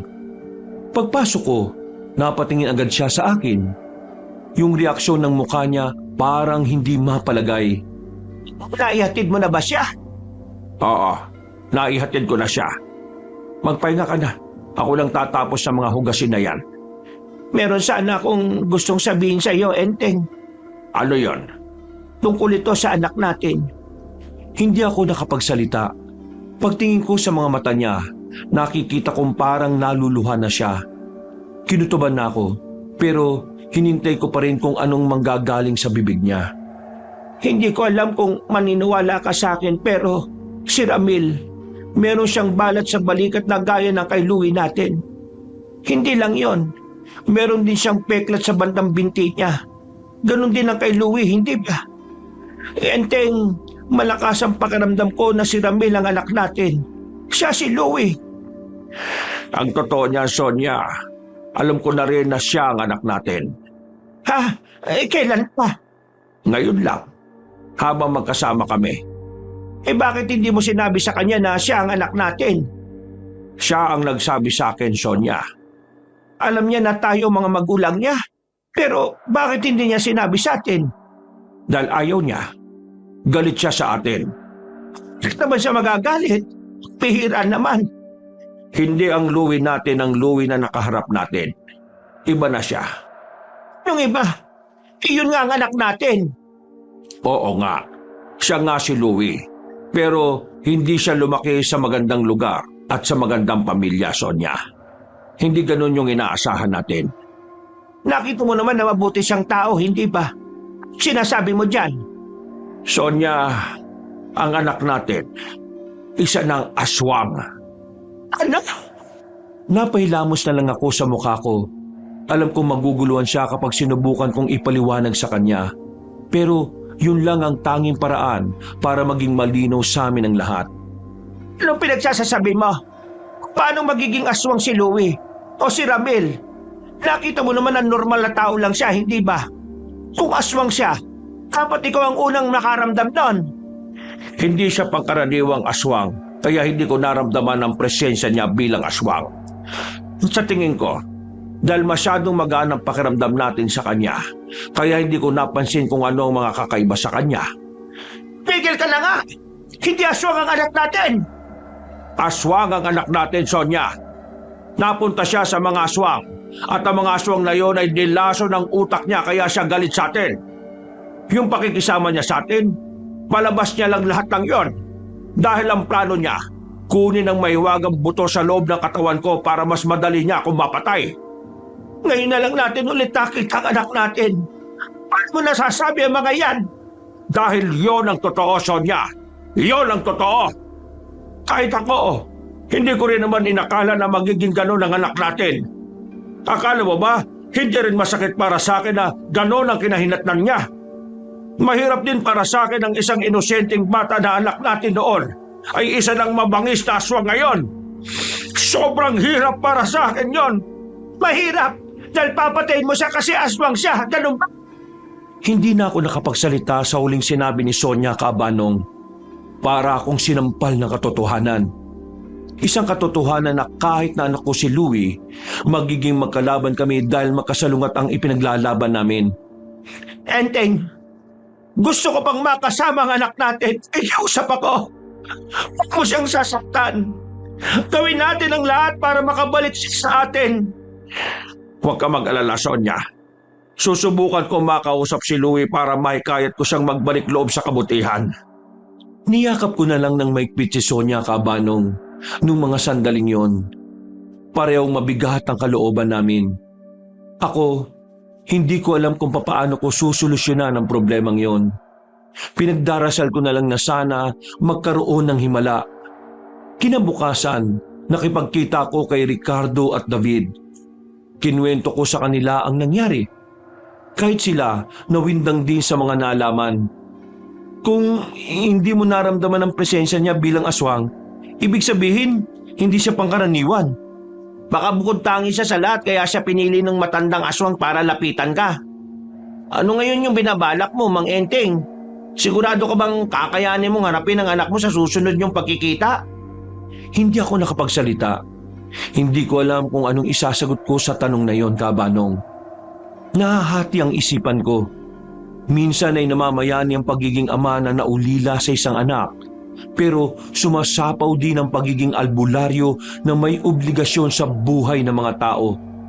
Pre, hayaan na muna natin makapag-isip si Mang Enteng. Huwag natin siyang madalin kung anong magiging sagot niya. Pasensya na, Mang Enteng ha. Naiintindihan ko naman kayo. Pero kahit na anong mangyari, prioridad natin ang buhay ng mga tao. Yun ang poprotektahan natin, hindi ang mga pansarili nating interes. Pagkatapos ng usapan na yon, agad na rin kaming naghiwa-hiwalay. Umuwi na muna ako sa bahay para puntahan ang asawa ko.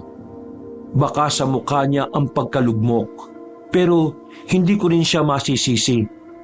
Mas nasasaktan siya kumpara sa akin. Mabilis na lumipas ang kinagabihan.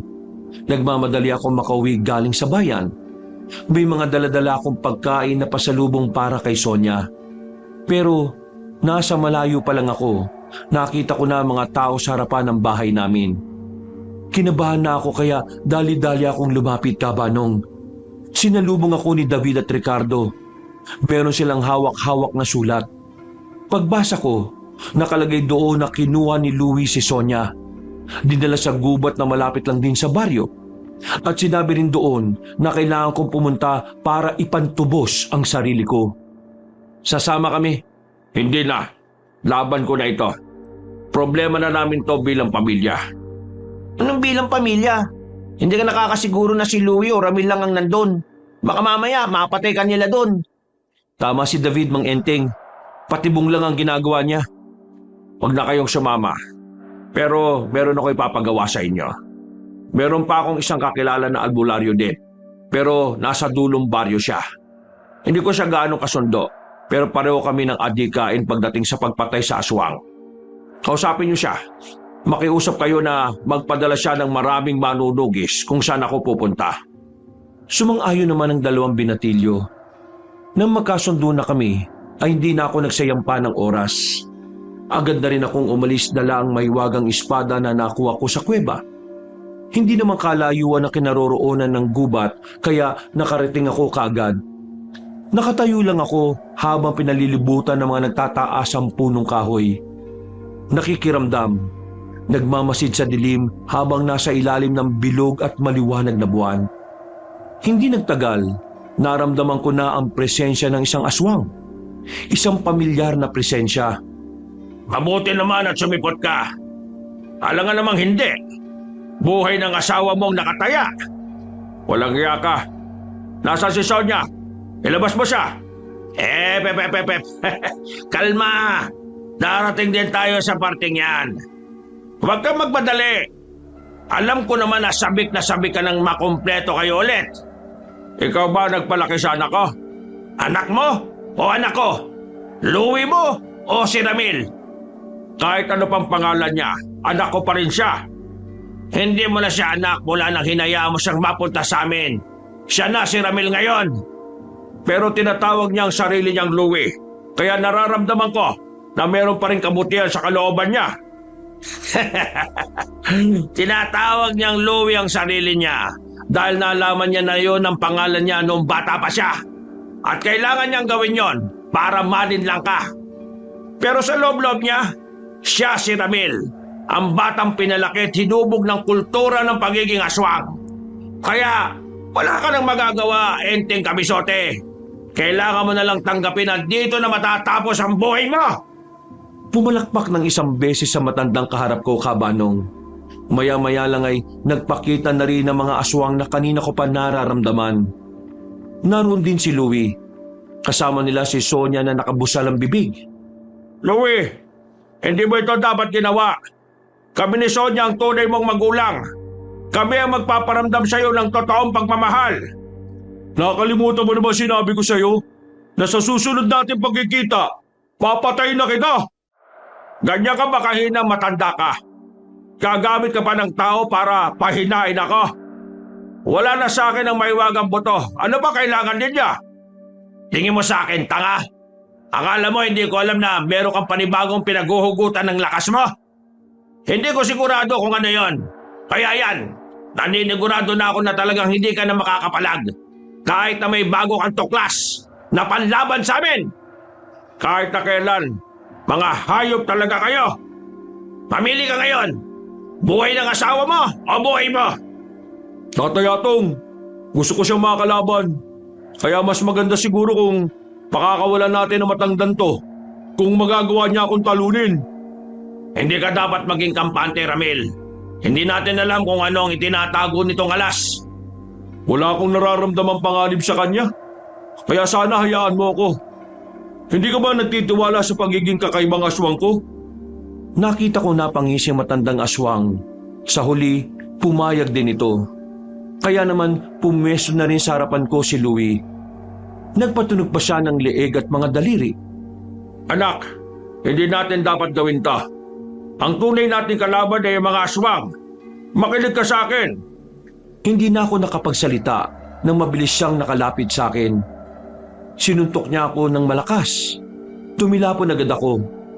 Nakita ko pang nagpupumigla si Sonia. Gusto niya kaming awatin pero wala siyang magawa. Mukhang kakaiba ka na talaga, Enteng. Nagawa mo makatayo ka agad. Ipakita mo na nga sa amin kung anong tinatago mo para maganda laban. Anting-anting? Mutya? Ano ba? Hindi kita lalabanan kahit anong gawin mo, anak. Ama mo ko. Hindi ko kailanman magagawang sakta ng anak ko. Si Louie ang anak mo, pero si Ramil ang nasa harapan mo ngayon. Kaya manahimik ka. Kahit na magpalit ka pa ng maraming pangalan, ikaw pa rin ang anak ko. Nanggaling ka sa dugo namin ng nanay mo. Pero dugo na ng pagiging aswang ang dumadaloy sa mga ugat ko. Kaya wala ka na magagawa. Tapusin na natin ang laban na ito. Muli siyang umatake sa akin, Kabanong. Makailang ulit niya akong pinagsususuntok. Pinagsisisipa at binalibag. Maya-maya pa, tinanggal nila ang busal ni Sonia. Umiiyak siya at nagmamakaawa. Louie, pinag-awa mo na. Huwag saktan ng tatay ka.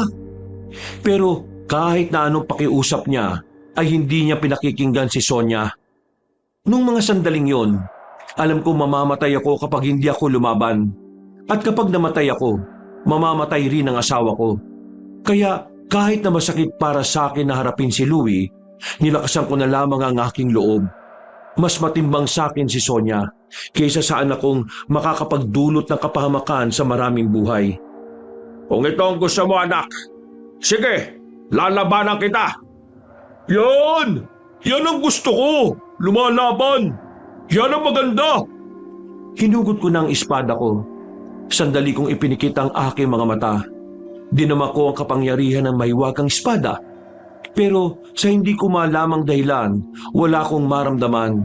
Parang normal na espada lang yon. Bigla akong kinabahan. Batid kong hindi ko kakayaning talunin ang mga aswang na naroon kung pangkaraniwang tao lang din ako. Oh, ano bang tinitingin-tingin mo? Lapit! Nakita niyang nagdadalawang isip ako kaya siya na ang naunang gumawa ng pag-atake. Muli niya akong nilapitan. Tinamaan na naman niya ako ng malakas niyang suntok. Nakaramdam ako ng hilod dahil doon. Pero agad din naman akong nakarecover. Nabugbog pa ako ng nabugbog. Saka ko lang napagtanto kung bakit hindi lumalabas ang kapangyarihan ng espada. Yun ay dahil nag-aalangan pa rin akong gawin ang tama. Dahil hindi ko kayang tanggapin na kalaban na ang anak na itinuturing ko.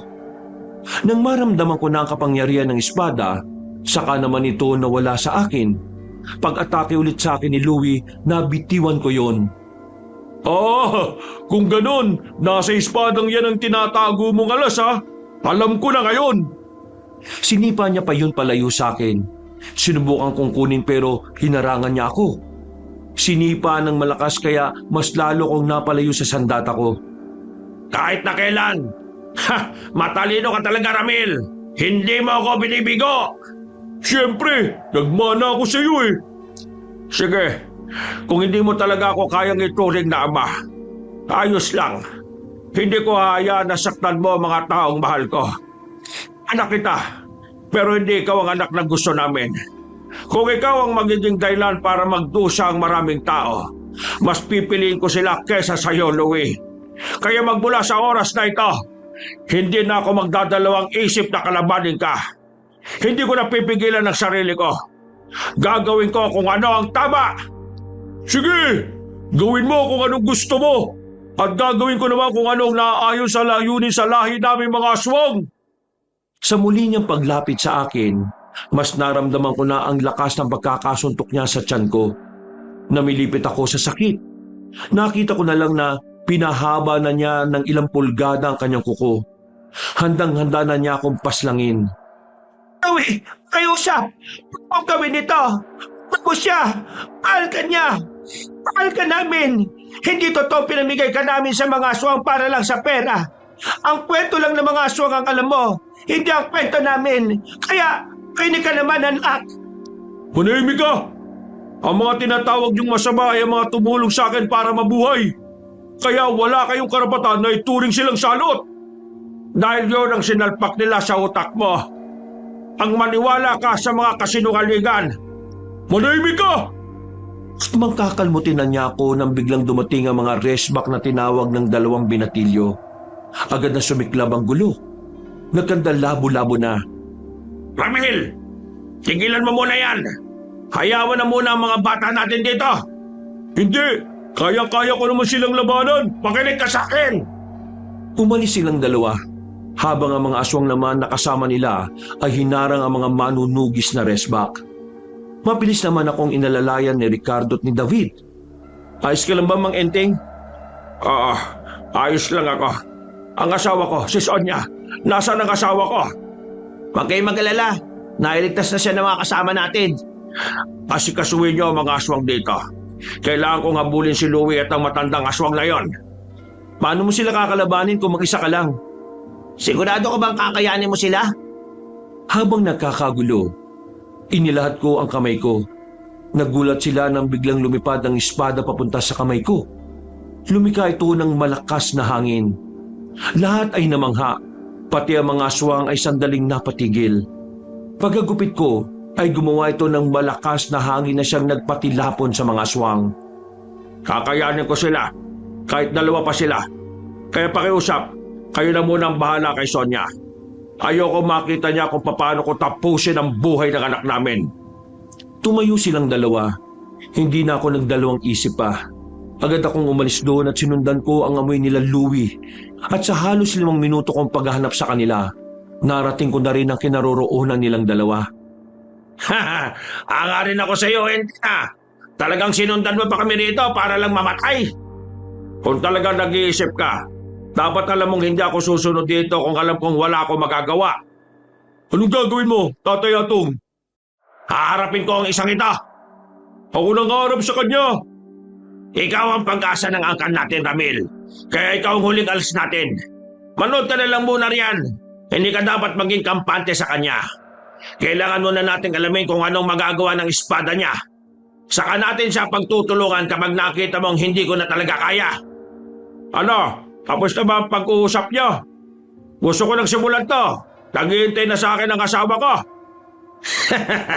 Sa tono ng pananalita mo, mukhang kampante at malakas ang kumpiyansa mo sa sarili ah. Sige, tingnan natin kung anong magagawa mo. Naglakad na papalapit sa akin ang aswang na si Atong.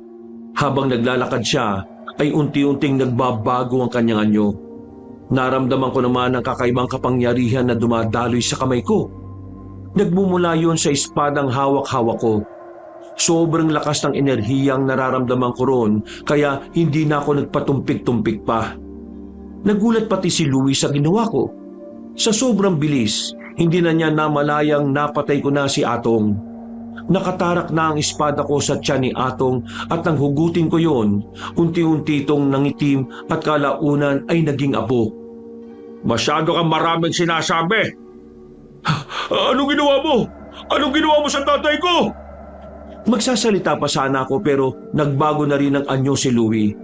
Lumaki to, tumangkad, hanggang dibdib na lang niya ako. Mas naging maskulado pa ang katawan. Lumabas ang 3 sungay sa ulo niya. Naghahabaan din ang kanyang mga kuko na singtalim na ng kutsilyo. Meron din siyang buntot na merong tuli sa ulo. Ang mukha niya naman ay kumulubot at pumangit. Isa na talaga siyang halimaw ng mga sandaling yon.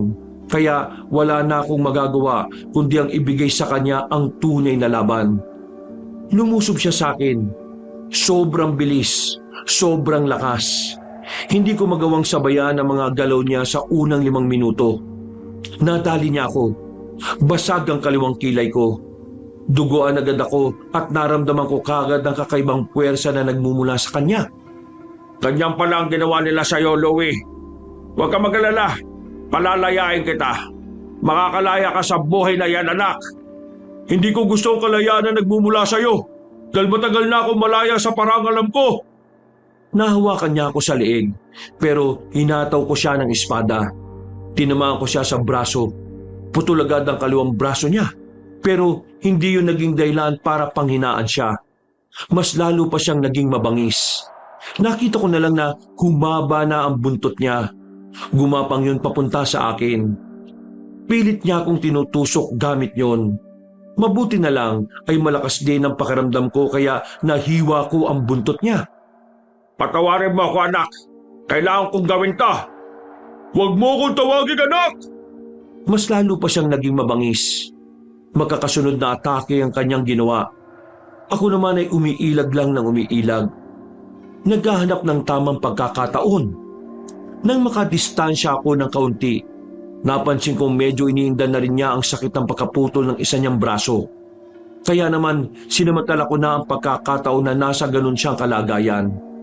Ako naman ang lumapit ng mabilis. Parang bumagal ang oras nang nasa harapan na niya ako. Nagkatinginan pa kami sandali. Nagtama ang mga mata namin at parang meron akong nabasang kalungkutan mula roon.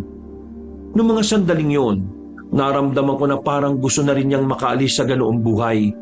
Kaya kahit na masakit sa akin, pinilit kong tanggapin na ang tanging paraan para makalaya siya Walang iba kundi ang kanyang kamatayan. Makakapagpahinga ka na, anak. Malakas ko siyang hiniwa sa dibdib. Pagkatapos, itinara ko rin ang espada sa kanya. Agad siyang sumuka ng dugo. Napahawak pa siya sa kamay ko. Sa hindi ko malamang dahilan, nakita ko siyang nakangiti. Ang mata niya ay bumalik na sa normal na mata ng isang tao. Unti-unti ring nagbalik sa dati ang kanyang anyo. Hinugot ko ang espada. Bumagsak siya sa bisig ko. Hinang-hina. Hindi na makagalaw at pilit nang hinahabol ang hininga. Hirap na rin siyang makapagsalita. Pero base sa pagkakahawak niya sa kamay ko, alam kong sa huling sandali, kinilala niya ako bilang ama. Kinilala niya kami bilang magulang. Anak, magpahinga ka na. Patawad, nak. Ngayon lang tayo nagkita sa ganitong paraan pa. Patawad, nak, at hindi kita nahanap ng mga panahong nawala ka. Patawad kasi hindi kita nabawi. Anak, Louie, mahal na mahal ka namin ng nanay mo. Walang araw at gabi na hindi ka namin inisip. Anak, tawad. Tawad talaga, anak. Ay, salamat po. Yun na lang ang huling salita na nasabi niya bago siya tuluyang bawian ng buhay. Ang tanging nagawa ko na lang nung oras na yon ay yakapin siya ng mahigpit habang umiiyak. Tila nakikisabay pa ang kalangitan dahil biglang bumuhos ang malakas na ulan. Kapanong pakiramdam ko noon ay pinatay na rin ako dahil sa sobrang sakit ng aking nararamdaman. Sobrang hirap dahil ako ang pumaslang sa anak naming matagal na naming gustong makasama. Pero wala akong magawa. Kailangan kong gawin yon para protektahan ng mas maraming buhay. Isa pa, wala na rin pag-asang maibalik si Louie sa dati. At ang paraan ng pag-iisip niya ay hindi na rin magbabago. Sa madaling salita, literal na halimaw na siya na ang tanging iniisip ay puro kasamaan. Maya-maya pa, naramdaman ko na lang na nakasunod na si Ricardo at David. Sinamahan nila ako sa gitna ng malakas na ulan. Halos kalahating oras din na ganoon ang posisyon ko. Sa huling sandali niya, kinilala niya rin ako bilang isang ama. Sobrang saya ko. Sobra. Napatango na lang sa akin ang 2 binatilyong kasama ko. Maya-maya pa, natapos na rin ang labanan at natalo na rin namin ang mga aswang. Kinuha ko naman ang bangkay ni Louie. Dinala ko siya kay Sonia. Walang kasing sakit ang naramdaman ng asawa ko noong mga sandaling yon. Habang ako, nasa gilid, nilalamon ng konsensya. Patawarin mo ako, Sonia. Kinailangan kong gawin ito dahil alam kong mas maraming buhay ang mawawala kung hindi ko siya matatalo. Patawad. Kasalanan ko lahat ng ito. Kasalanan ko kung bakit wala na siya. Huwag mong sisihin ang sarili mo, Enteng. Hindi kita sinisisi. Kahit kailan, hindi ko nagagawin yon sa iyo. Ang mahalaga sa akin, nabigyan mo ng hustisyang nangyari sa kanya. Nabigyan mo siya ng kalayaan at kapayapaan. Yun na lang ang isipin natin bilang magulang niya. Muling nagpatuloy ang iyakan namin ng mga sandaling yon, Kabanong. Kahit si Ricardo at David ay naiiyak-iyak na rin. Natanggap naman namin ng asawa ko ang nangyari. Kahit paunti-unti, sinubukan naming makabangon. Iniisip na lang namin na nasa maayos ng kalagayan si Louie ngayon. Mahirap makausad, pero sa mga sandaling ito, malaki ang pasasalamat namin dahil sa kabila ng mga nangyari, nagawa pa rin naming magpatuloy sa buhay. Hanggang dito na lang po, Kabanong, at sa lahat ng Kayanggaw at Kabangers, maraming salamat sa inyong pagsubaybay. Sana meron kayong nakuhang aral sa kwentong ito. Pinagpalang araw sa inyong lahat. Mga Kabangers, mga Kayanggaw, bago tayo magwakas, ako po'y naglalambing sa inyo na sana ay isubscribe nyo naman po yung iba pa natin mga channel. yung Pamela Clamil na channel natin at yung bagong-bagong channel natin na Kabanong version 2.0 kung saan meron na pong mga moving images doon. So, pwede na po kayong manood habang nakikinig kayo ng mas pinagandang narration with music and effects. O di ba mas maganda po yun?